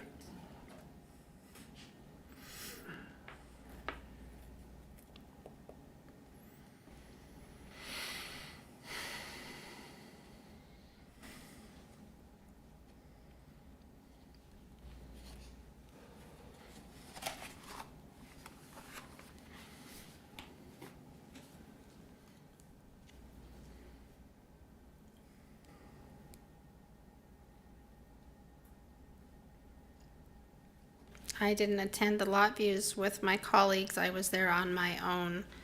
And I didn't see very much traffic while I was doing my lot view. It is a dead-end road. It was low speed. I mean, I think I was creeping around 20, 30 miles per hour, so I don't see anyone doing a high rate of speed.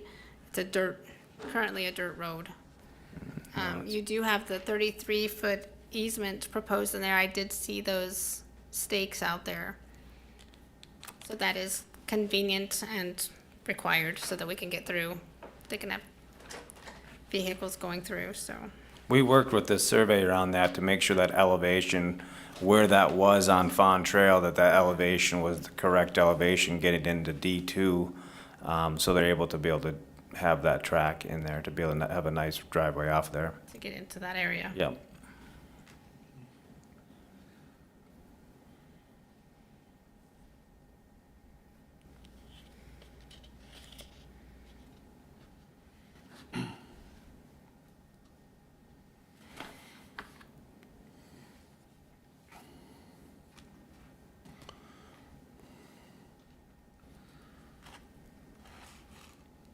Someone ready for a motion? Let's do it.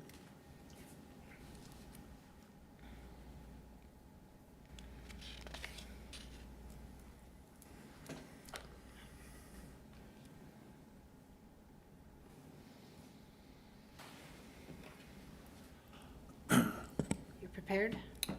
Not really, but I'll go for it. This is Larry. I move that we approve application 30-V-26.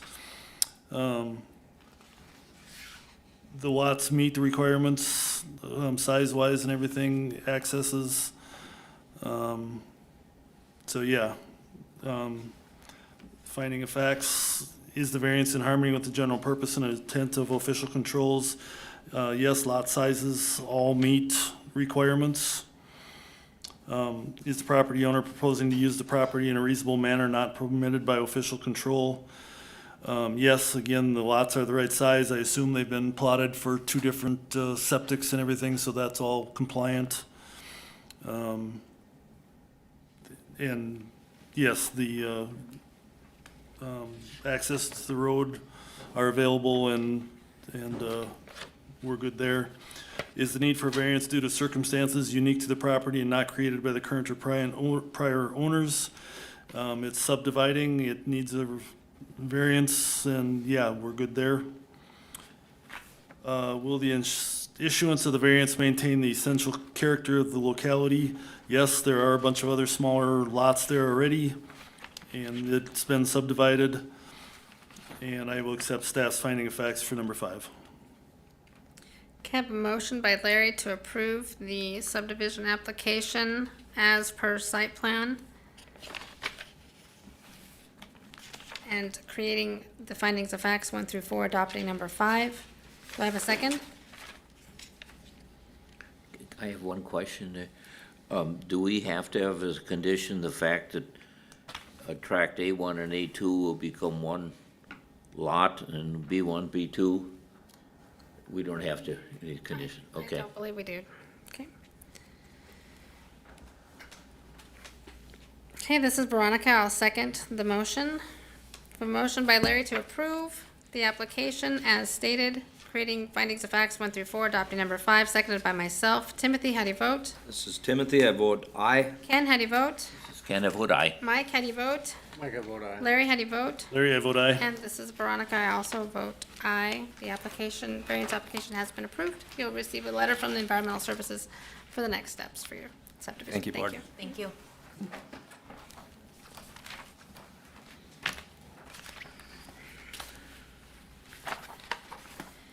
Variance application 31-V-26 by Shania and Jackson Lechner, part of the southwest quarter of the southeast quarter and the north half of the southeast quarter of the southeast quarter, section 18, Township 139, range 34, Hubbard Township on Fishhook River, a forested river, parcel 14.18.01500. The applicants are requesting an after-the-fact variance from section 502.6 of the Shoreland Management Ordinance for a dwelling, 2 decks, and a platform located within the 150-foot ordinary high watermark setback and the 30-foot bluff crest structure setback. Thank you for coming to the presenters table. Would you go ahead and please state your name and address for the record? Jackson Lechner, and 16242 Blue Wolf Drive, Park Rapids. Okay, thank you. Jackson. I appreciate that. Go ahead and give us a description of your variance request, please. So the variance request is to move the high water mark setback. Move the high water mark setback. Believe it wasn't 142, and then the bluff setback to 29 for a addition we're going to be putting on the north side of our garage.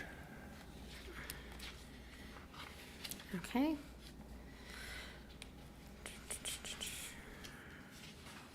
You just purchased the property recently? Yes, 3 years ago. Ooh. 2 years ago, actually, sorry, yeah. May of 2023, correct? Yep, Okay. And you're wanting to add a garage onto that north end where there's already a garage, but you want to add another stall. Is that correct? yep. Okay. I'm going to go ahead and open for public comment. Seeing none, I'll close public comment. Just for the record, the house was permitted in 1993, so it's been in this location for decades. Staff on the, or septic on the property is compliant and meets the setback requirements.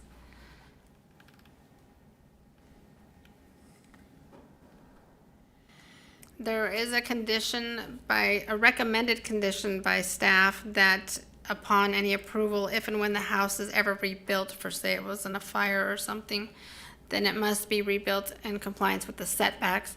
I don't think that's, I mean, that's acceptable if there was to that degree of, but again, it's, I mean, it's a thought. If anybody wants to move forward with that, I could go either way on that.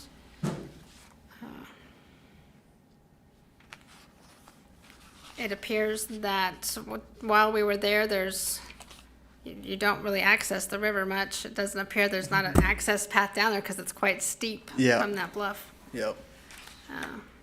So the request to me is, it's pretty cut and dry.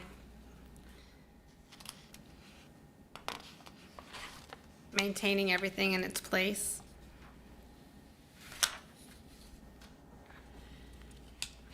How do my board members feel about a condition?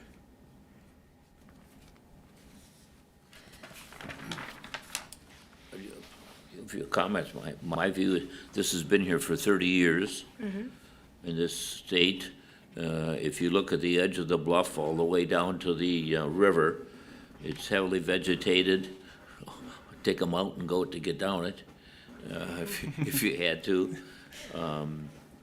And that considering how difficult it would be to even measure the proper distances, and it was done 30 years ago, it's very likely that the previous owner built it thinking he actually had the setbacks. I mean, you were talking about 1 foot to the bluff. I don't see any issues why we shouldn't approve this. So. This is Veronica. I agree with you, Ken. Any other questions or comments? Then I will go ahead and make a motion to approve the variance application, the after the fact as presented on the site plan, with the condition, as staff mentioned, being placed on it that if and when the house is ever rebuilt, then it must be rebuilt in compliance with setbacks. And I will provide findings of facts. Number 1 is the variance in harmony with the general purposes and intent of the official controls. Yes, placing a condition on it is with the general purposes and intent. Meanwhile, maintaining the location of the house, deck, platform are in harmony with the shoreline management ordinance. Number 2 is I'll adopt staff's number 2, and I'll adopt staff's 4 and 5, and I'll provide number 3. Is the need for the variance due to circumstances unique to the property and not created by the current or prior property owners? Yes, due to the dense vegetation on the bluff, the setback calculations were slightly off. Do I have a second? This is Timothy. I'll second the motion. Okay, so I had a motion by myself to approve the variance application, providing findings of facts 1 and 3, adopting staffs 2, 4, and 5, with the condition mentioned in my motion, and a second by Timothy. Timothy, how do you vote? This is Timothy, I vote aye. Ken, how do you vote? This is Ken, I vote aye. Larry, how do you vote? Larry, I vote aye. Mike, how do you vote? Mike, I vote aye. And this is Veronica, I vote aye. The after-the-fact application has been approved. You will receive a notice, a decision letter, and the next steps for your permitting, okay? All right, thank you, guys. Thank you.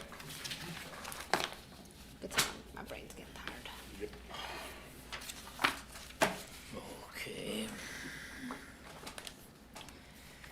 Variance application 32-B-26 by Sandra Casper, Lot 8, and the southeast half of Lot 9 and the part of a vacated Highland Avenue, Block 2, Pine Knoll on Cabacona, Section 30, Township 143, Range 32, Lakeport Township on Cabacona Lake, a recreational development lake, parcels 19.39.01700 and 19.39.01620. The applicant is requesting a variance from the 10-foot side lot line setback in Section 903.3 of the Shoreland Management Ordinance for a driveway. Thank you for coming to the presenters table. If you could please state your name and address for the record. Sandra Casper, 5873 Sundance Square, Fargo, North Dakota. Okay, thank you, Ms. Casper, and go ahead and proceed with your request. There's been a dispute in our driveway for quite some time, but I'll just start out by saying in 1996, we purchased the property and there was a driveway attached to it.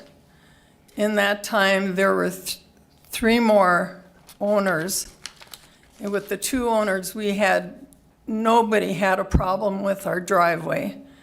The third owners, who are here, we had gotten along really well, and one Sunday morning they came to me and said, I needed to move my driveway because they had purchased a camper and they wanted to put the camper on there. So then the fight was on and went on for many years. And after many years, it was decided the driveway was officially given to me. But at the top, there was a very small triangle which belonged to the Mickelsons. Very small. And I offered $6,000 to these people so I could just get into my driveway. Well, and so therefore I want a variance to go around that little triangle to get into my driveway. We had looked at several different options as how to do this, and from visiting with people who know what it's actually is going on, my septic tank is at the top. And so this option would be just to go around this small triangle and be done with it. I have a question. Have you been out to view this property? Yes, ma'am, we were Okay. there on lot views. All right. So therefore, I would like for this to come to an end. I'm sort of a duck out of water. My husband had a stroke and is paralyzed on his right side, who handles things like this. But now this is my job to do this, and so I'm trying to do my very best by being honest and saying the truth. I see no reason as to why they have any issues with me just going around that small area. So thank you for your time and your consideration. Okay, thank you, Ms. Casper, I appreciate it. I'm going to go ahead and open for public comment, start right off. Okay, yep, go ahead and please step up to the microphone. And if you've provided written comment, please do not read it, we've already received it. Okay, thank you, just state your name and address for the record, please. Ann Mickelson, 2828. A little closer, please. 282. Little closer. 28285, Midday Lane. We are neighbors to the Caspers. And so what happened was that we vacated property. And so what happened in 2024, after many years of litigation, we then retained our property, which is at the top of the driveway that she's talking about. We also then deeded to the Caspers property to them so that they have the ability to put in their own driveway. which would then bring them straight up to their top of their driveway. It's very interesting that she wants to put in a 10-foot setback at the top of the driveway, but what she uses currently, which was never her property in the first place, it was Highland, so it wasn't her property. If she had done a survey, she would have maybe realized that. But anyways, so she wants to, what she uses right now as the driveway is still like a foot from our property. It's not even, it's right next to it. So she's not complying with the 10-foot setback. If she put in her new driveway, she would be. And her lawyer did say that in the proposal that she would be willing to put in a new driveway. So that seems like a reasonable thing to do, to put in a new driveway to be compliant with the 10-foot setback. And, you know, we would be all happy, maybe. So that's our thing. That is, I think she could put in her new driveway, be compliant with the 10-foot setback, and she wouldn't be doing anything with her septic tank. So, Okay. thank you. Thank you.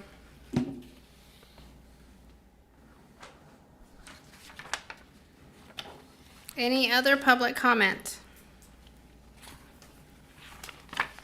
Seeing no other public comment, I'm going to close public comment at this time. I have a question. Yes, go ahead, Ken. Sandra, if I can say that, can you comfortably access your property with the residual driveway area that now exists with the corners established for their property? Well, coming in right now, because it's kind of right at the top. And so when I'm going into the property, it's difficult. The car is tilted, but I can get in. But you intend to want to maintain that way of accessing? You're okay with that? Yes, I want, the driveway officially is mine. Yeah, no, And then, and as I am not an expert, I was told because of the septic system, that would be the best way to do it. I want to know whether you're comfortable using the residual part of the original driveway to drive around the corner of their property, and you intend to continue to use that as your driveway? Yes. Okay. Eric, question for you.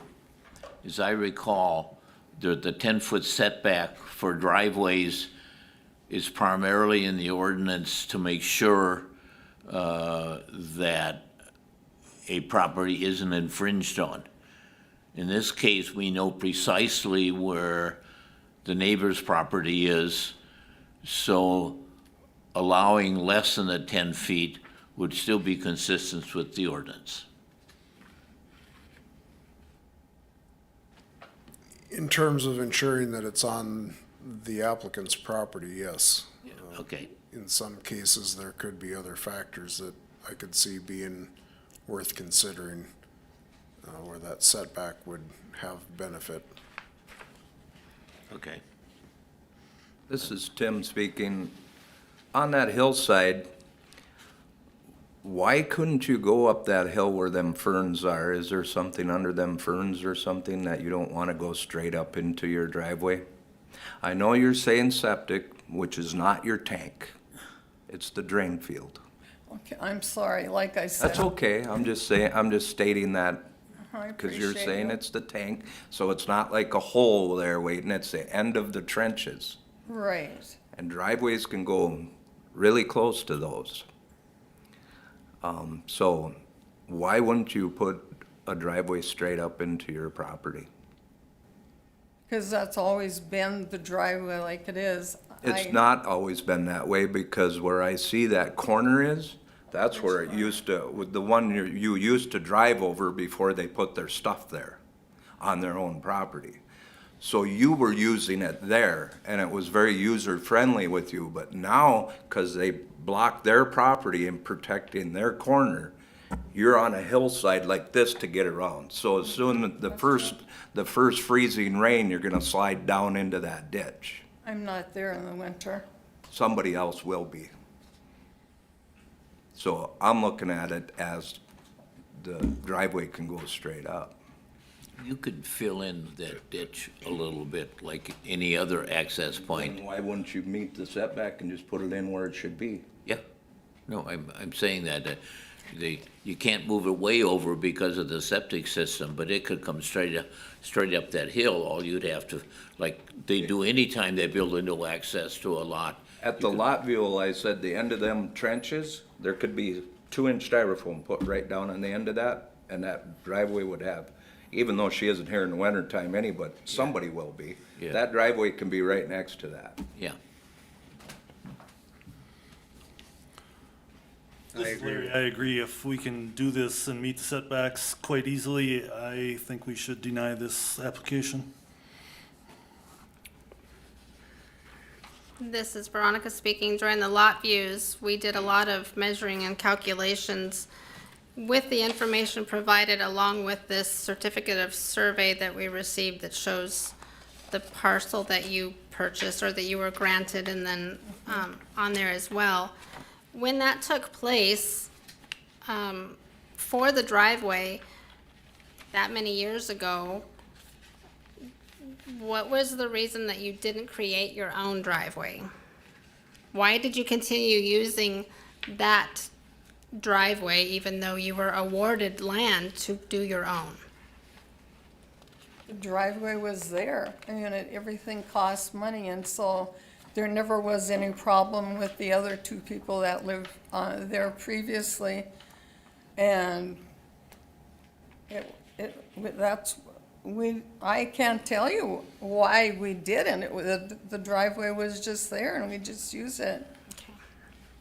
Okay, I'm in agreement with my colleagues that you can meet the 10-foot side lot line and create a new driveway and stay on your own side of the property and not have to, and meet your setbacks. So I'm not able to answer number 3 affirmatively, just because it was there and you've used it for decades. It's been unauthorized. I think that you should have your own, this lot should have your own, even for the future owners, that a separate driveway be established. That's my feelings. I mean, it was such a small area, and I offered them $6,000.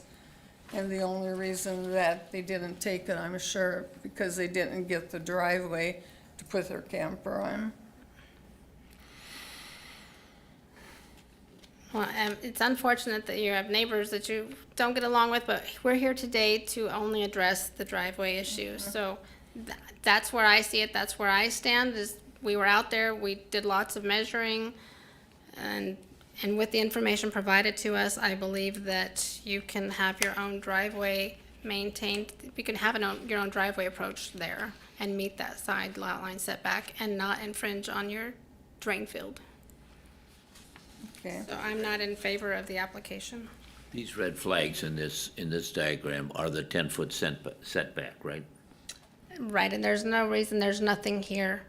There's just plants. That's where the driveway could be. Yeah. Well, you only have to worry about this corner here, because down here, she owns Correct. that. That is You could correct. come right up through here.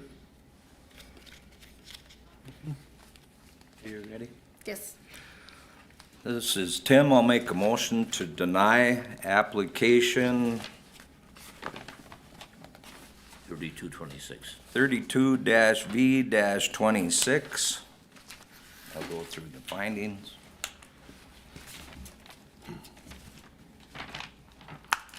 Is the variance in harmony with the general purposes and intent of the official controls? No.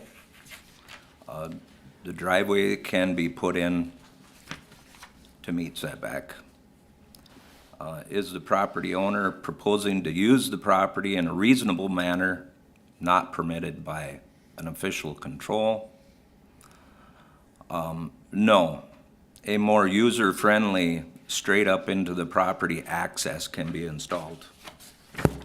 Number 3, is the need for a variance due to circumstances unique to the property and not created by the current or prior property owners? The current owner is the one creating the need, so no. Number 4, will the issuance of the variance maintain the essential character of locality, yes by staff, and I'll adopt the staff's on the number 5. On number 4, on the staff's findings. Yeah. Do we need to include the second sentence? Or should we just omit it? Omit it. Okay. Yep. Okay, and we have a motion by Tim to deny the applications supplying findings of facts for 1, 2, 3, editing number 4, and adopting number 5. This is Larry, I'll second. Okay, and a second by Larry. Timothy, how do you vote? This is Timothy, I vote aye.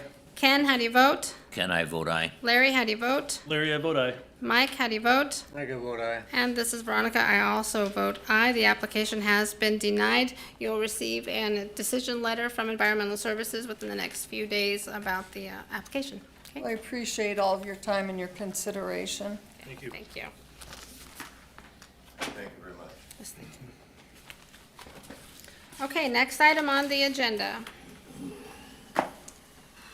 Variance application 33-V-26 by Tim Hank, part of Government Lot 2, Section 11, Township 140, Range 35, Todd Township on Fishhook Lake, a recreational development lake, parcels 27.11.00100 and 27.11.00112. The applicant is requesting a variance from Section 4, Subdivision A1, A2 of the subdivision ordinance to adjust the boundary line between 2 non-conforming lots in a way that will not result in both lots becoming more conforming. And we have the applicant at the presenter's table. Would you go ahead and please state your name and address for the record? Name is Tim Hank. Address is 4955 Moorhead Avenue in White Bear Lake, Minnesota. Okay, thank you, sir, and go ahead and proceed with your request. We're requesting variance to adjust the property lines between 2 parcels, and this is primarily being done to separate the existing shared septic system so it resides entirely on one piece of property, and then we'll install a new septic system on the other property. This is Veronica. Do you own both properties? I do. Okay, thank you. I needed to know that information. Yep.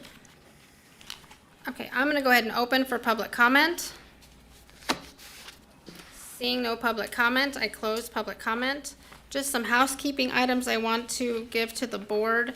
There's a typo error in the staff report, so moving forward on any type of approval or denial or whichever, the parcels 19.39 are incorrect on any of it in there. They just need to be 27.11. Okay, so if we just have that noted. Also, just wanted to comment that as the applicant mentioned the septic system, I would also propose that a condition being placed that the septic permit must be pulled and/or installed on that adjacent parcel that he owns before the administrative subdivision of the 2 lots can be recorded. So in the future, when you go to record these, the next step is your subdivision, I assume, correct? I don't know if I understand. Subdivision, is that correct? Yes. Yeah, so right now, I mean, by adjusting that boundary line, moving forward, and you're gonna have your new septic on that one, that's just the condition that I'm saying, that it has to, the permit must be pulled and that one must be installed Right. before it gets recorded. Okay. Got it? Got it. Okay. Sure.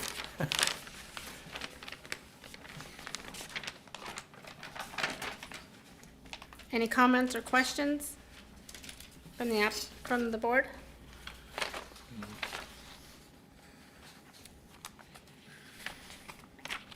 I was looking for some, I thought the 2 residual lot, or the 2 lots when they're with this change, both will end up having 2 Their own septic. areas for drain fields. Yes. They're conforming that way. The new system will be a mound. So, okay.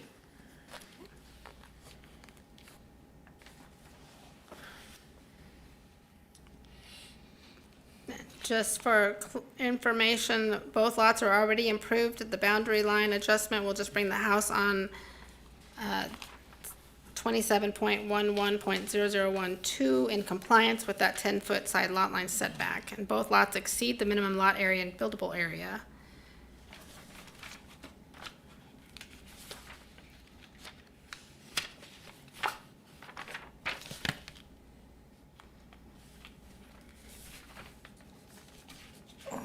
In 2007, and after the fact, variance was granted to maintain the two non-conforming lots that were created by a surveying error. That's how they were, the error was wrong by the surveyors, why they were non-conforming when it got created back then. As far as I understand, yes. That's what I gathered from the information provided. Right.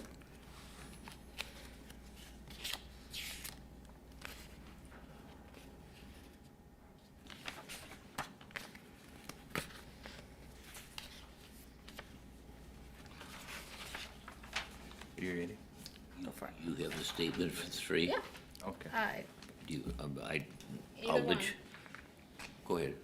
You want me? Okay, I'll do it. I'll make a motion that we approve 33V-26, and accept the staff's findings as facts, except for number 3. You can read what you have. Right, the septic permit must be pulled and installed on the adjacent parcel before the subdivision can be recorded. Okay. That's it.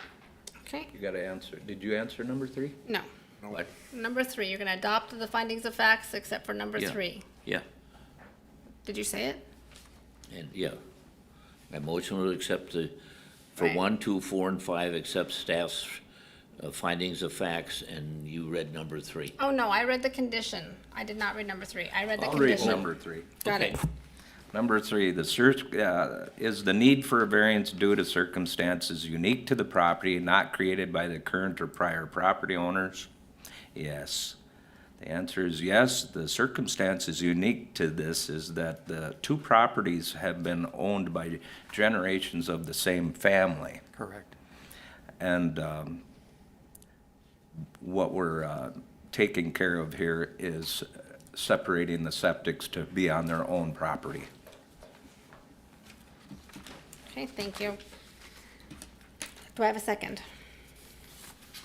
This is Mike, I'll second. Okay, so I have a motion by Ken to approve the application with the condition as stated earlier, and adopting staff's findings of facts 1, 2, 4, and 5, and number 3 was created by staff, second by Mike. Timothy, how do you vote? This is Timothy, I vote aye. Ken, how do you vote? Vote aye. Larry, how do you vote? Larry, I vote aye. Mike, how do you vote? I can vote aye. And this is Veronica. I'll also vote aye. The application has been approved. You'll receive a decision letter from the Environmental Services with your next steps. Thank you. Gonna make it.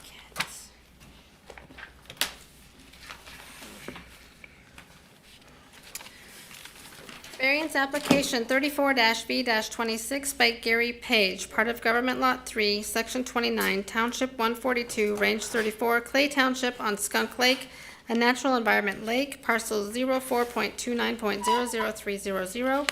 The applicant is requesting after-the-fact variances from Part 1, Section 903.3 of the Shoreland Management Ordinance, for a driveway located within the 150-foot ordinary high watermark setback, and Part 2, Section 902.1 of the Shoreland Management Ordinance for grading in excess of the permittable volume on steep slopes and within the 75 to 150-foot ordinary high watermark setback.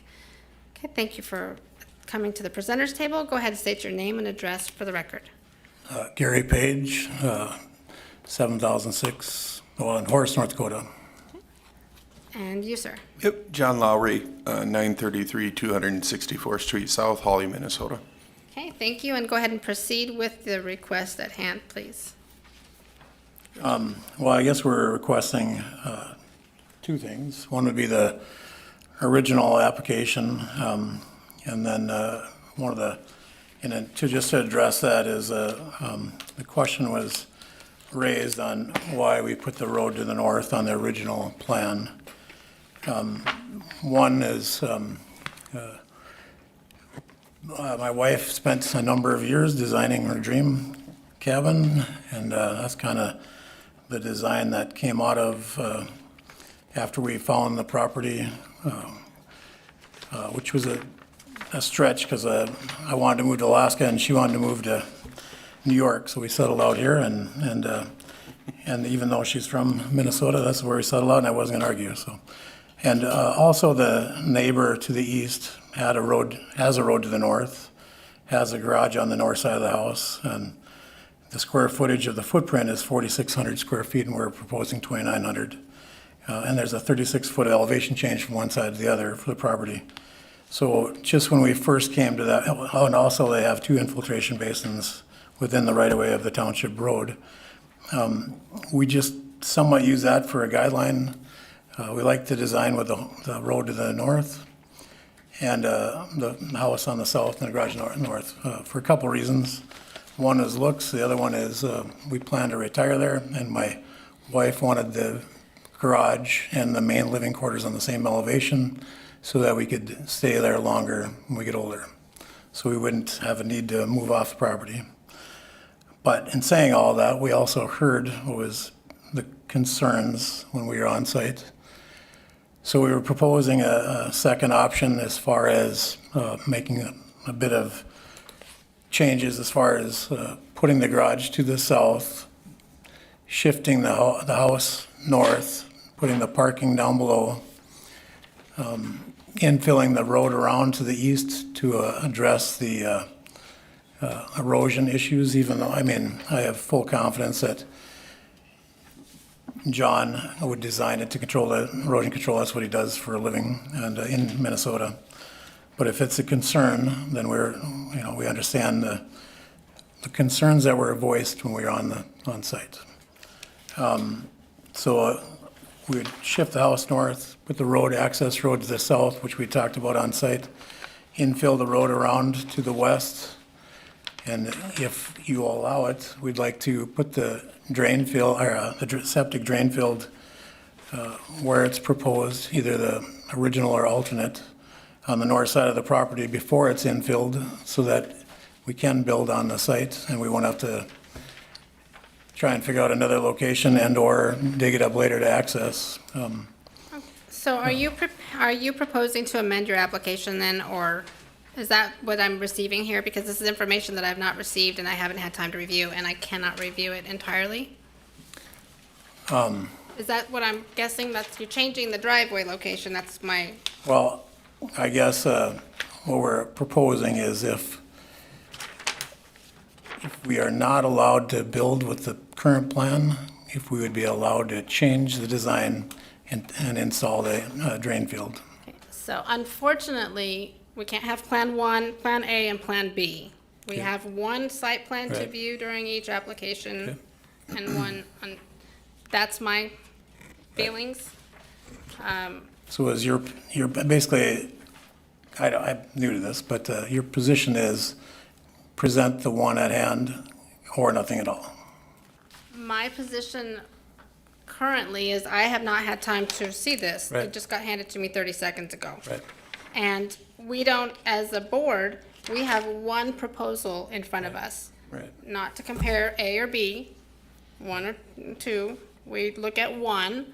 If you're wanting to amend something and it changes calculations, then we would have to send out new letters and it have to be amended because things may change. Different requests might require different areas that need to be addressed for public notice. Right. So if any of that has to be done, then we would have to table it and get guidance from staff for the next step. So if this includes any of that, Eric, would we need to, what's your input there, please? So Mr. Lowry sent this to me by email recently, and I had time to deal with it today. And in the course of reviewing that, asked if this was an official amendment that they wanted to make. And at the very end of the workday, John said, yes, we do. And I replied to say, if that's the case, I need that in writing from Mr. Page, since he's the applicant, and we didn't have a authorized agent form for Mr. Lowry. And also, just in looking at this, the concrete parking lot would encroach on the 150-foot setback, which would require us to have to amend the public notice to include a new variance request for that to be within the setback, as well as the driveway. So this is Veronica speaking. Would it be with the applicant here now? Would you suggest them withdrawing this application and starting with a new one, or amending it and going that direction? With what I responded at the end of the day, and I'm not sure if you gentlemen received it or not, but I said Mr. Page could, if he wanted to, ask to amend his application to what what was handed out now, but we will, if that's what they want to do, Okay. we'll need a lot more information than what Correct. this one sketch shows us. Okay, Mr. Page, what are your, since this information has just been given to us, what are your thoughts?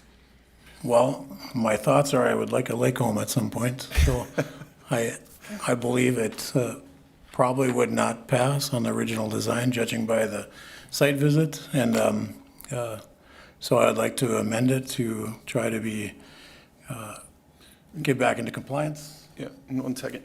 You know, I don't know if it's appropriate, and if it's not, you know, we can certainly proceed, but Chair and board members, we appreciate the time. We appreciate you taking some time to go out and visit the site. I think, you know, Gary understands, and he apologized to each of you directly when he was on site. I think he realizes that, you know, he made a mistake, and he's looking to correct that mistake. That's why I became, you know, more involved to directly address the concerns. And I think we are looking for a little bit of feedback if we could.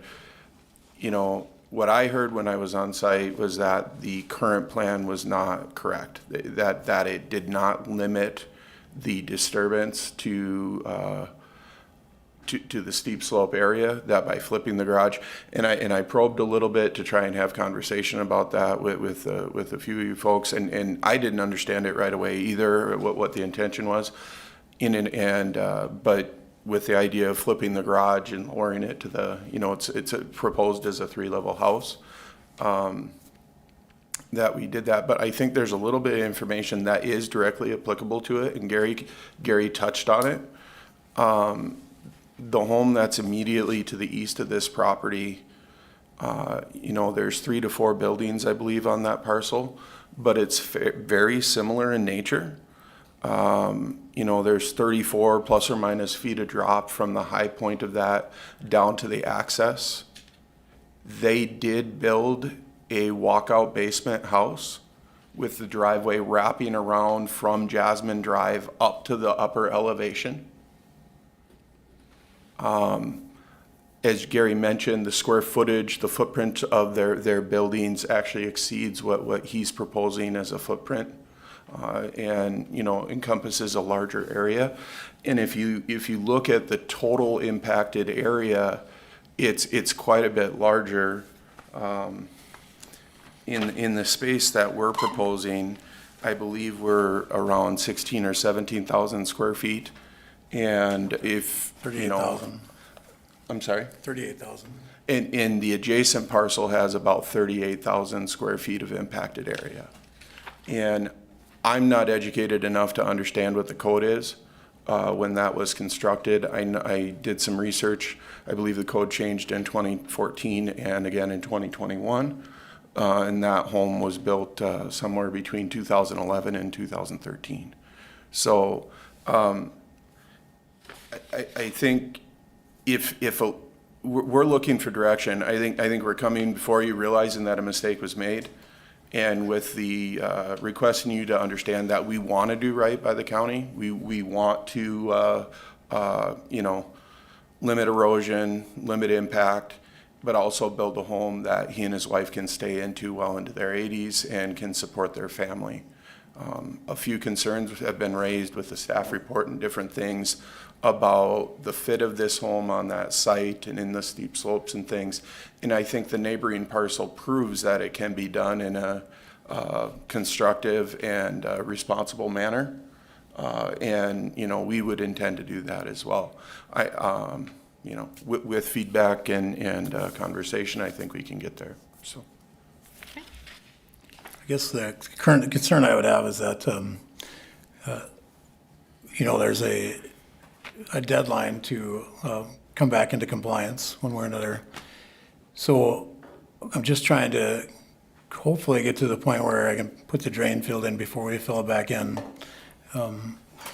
Otherwise, we'll dig it up again. I mean, I don't know. I'm just trying to minimize the impact on trying to build on a difficult lot, but trying to build within guidelines and to be in compliance. So, and I do apologize to everyone here. I mean, I just do. I mean, you get the pressure to get things done over time, and I should have been more patient. So.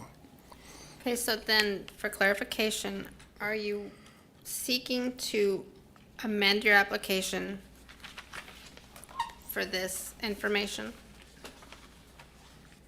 Or are you still gonna go with? Is it possible to get feedback on the current application? And Myself, I will absolutely give you no indication of me being for it until I'm on that site and go over this and talk with an engineer about what you're talking about for rain amounts and runoff and the sizing. I would want to be there on site before. I'm not saying look at this and say, oh, I'd be good with it. I'm not talking about the new site plan. I'm Okay. talking about the existing application. Would it, Right, and still, It's not, like Veronica said, it's not for the board to give you feedback on option A versus option B, and then you choose which of the options you want to propose. It's put your best foot forward, and either it's the original request that was submitted, or as is asked, if you're looking to amend it to this new concept, then they would table it, so you have an opportunity to submit that amended application. Sure. correct, which is why I asked the question directly Thank you. again. Which one are you gonna go for so we can move forward? I guess it still is the same concern as if this was denied or we're waiting for the next one. Do I have an opportunity to, because if I can move forward with filling in the road to the west, I'm just looking for an opportunity to put the drain field up north to accommodate the home, whichever direction it goes. So, and I don't know if that's a question I can ask or not. I'm just trying to get some direction so I can not doing things all over again, you know, so. Eric, do you want to I don't know address if I the drain field question? Because in my eyes, they can't move forward at all because we don't know much about that. The ordinance wouldn't allow us to issue a permit for a septic system until the violation on the property is resolved. That's what okay. So which plan? The driveway to the south or the driveway to the north? It would be the driveway to the south, so. Okay, so then you're requesting for us, are you going to withdraw this application or are you requesting to amend it? Amend. Okay. So at this time, it appears that the applicants would like to table the application to amend it for the new information that was provided to us this evening and to staff earlier. Do I have any other comments or questions? Or would you want to move forward tabling? Yes, please. That has not been decided yet. I was just gonna say that, and I'm with Tim, I'm not making any conclusion about it, ultimately approving anything, but I think the driveway access approach is much better. And hard surface, there's no way you're gonna live with regular gravel. Need hard surface, I know that from experience. And the other thing I noticed, you're only figuring 1 inch of rain for your tanks. We've typically, when we've done that, you need to size your infiltration tanks for 2 inches in 3 hours. Yep, so the, And if you look at the Bemidji historical rainfall kinds of things, that's the 5-year horizon. You will see that, and they get, the records will show that they at least get an inch or more heavy rain in a short period of time, at least once a year. So you'd be redoing your driveway consistently unless it's hard. Those are my comments. Sure. Okay. Yeah.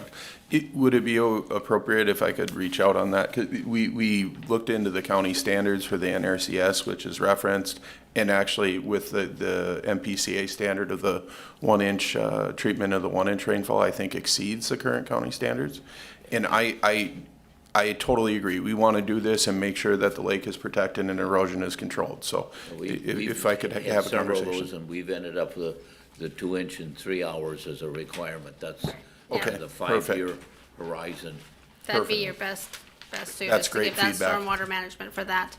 The question I have for the applicant, in your violation letter, what was the deadline for your, End of June.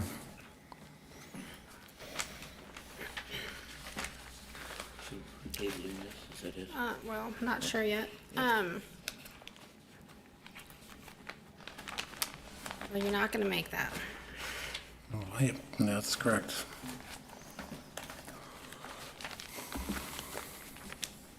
Eric, do you have any guidance on the violation? If we were to table this for the next meeting, the July time to turn it in for the July application is past, correct? Or is it June 29th. June 29th? So that gives you 1 week from today to provide the proper information needed to meet the next month meeting. Is that doable? My concern is the violation still exists and it's not been taken care of. Yeah. And we can't just keep pushing this off just to keep you from completing the For sure. project. Yeah, for sure. Just trying to move forward where we're not going backwards. I if at all understand possible. your goal, And, but, we've got to keep going forward sure. properly. My biggest suggestion would be reducing your sizes so that we have less disruption for the amount of materials that need to be removed. Along with the proper stormwater management as the guidance given to you for the 3-inch rainfall. But Eric, do you have guidance on the violations? Since they're looking at tabling it, which hasn't been confirmed yet, but there's that possibility. We already granted a 1-month extension when it was asked of us this spring, when they said they needed more time to work on completing the variance application, and that extension was granted. This has been an open issue since last summer, and I'm not inclined to grant further extensions of the timeline. Okay. I've been working with them all winter, spring, summer to get to this point, and now it's being revised. Repeating, correct. And, yeah, I don't want it to keep getting drawn out. And we're not trying to draw it out, I just, Katie, I guess it wasn't until the site visit that we just got verbal inclination that it wasn't gonna work that way and we had to change plans. So I'm just trying to get back to within compliance and make it work, so. And we would make the adjustments to accommodate the insight we got from the field visit or site visit and adjust accordingly to make it work for the people involved and Okay. Do I have any comments from my board members so we can continue? So everybody's inclined to table then? Yeah, we can't move forward, so tabling is pretty much our only option. Yeah, if Since they've stated they want to amend the application, I don't have, and what we've received for information as to what that amendment will look like shows that there will be a new item that we need to give public notice on for a new variance request. We have no alternative other than to not take action okay. this evening and simply state for the record that we've received their oral request that they wish to submit an amendment for the application. So do you need a motion? Yes, please. This is Larry. I move that we table this application based on the changes that are being proposed. Okay. I have a motion by Larry to table the application. Do I have a second? This is Ken, I'll second it. Okay, a second by Ken. Timothy, how do you vote? I'll vote aye. Ken, how do you vote? I vote aye. Mike, how do you vote? Mike, I vote aye. Larry, how do you vote? Larry, I vote aye. Okay, and this is Veronica. I vote aye to table the application to the July meeting. Thank you. Thank you for your time. Thank you.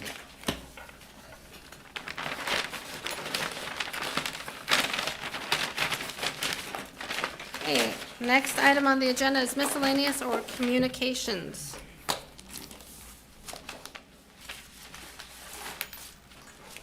The only item I have is relative to what we have so far for the July agenda. And we have one minor subdivision and 2 or 3 variance applications, but we have another week to go until the deadline, so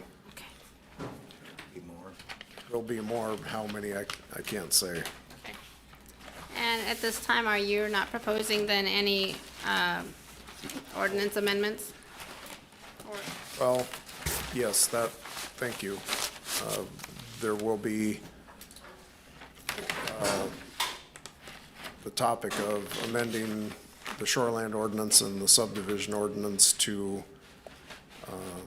act on some direction approval that was received from the county board to allow the conditional use permit process to be shortened by giving the planning commission final approval authority on those permit applications, and then shortening the plat process by removing the county board review of final, or excuse me, removing the planning commission review of final plat applications so that it will shave a month off of that process as well. Are you going to add the minor subdivision application to that at this time that I mentioned, or no? If you have the ability, if the commission would like to propose amendments to the county board at any time, so if that's something that the commission would like to add, I don't see why you can't, and then we'll see if they're Sure. open to that. I mean, since we're kind of in that same area, I would have think that it would be an acceptable time. Anybody else? Yeah. Okay. I do have a question. Yes. Yes. Eric, if in the future, what, the applicants were given a notice to correct their violation, and they were given their options and the timeline. So by doing the big picture first, I mean, they waited a long time to do that, right?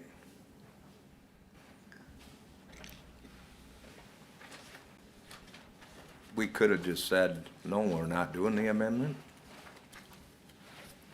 and said, we're gonna act on it. We could have. No, I think it's appropriate, since they asked to amend it, to allow them that, but it doesn't mean that I'm going to hold up.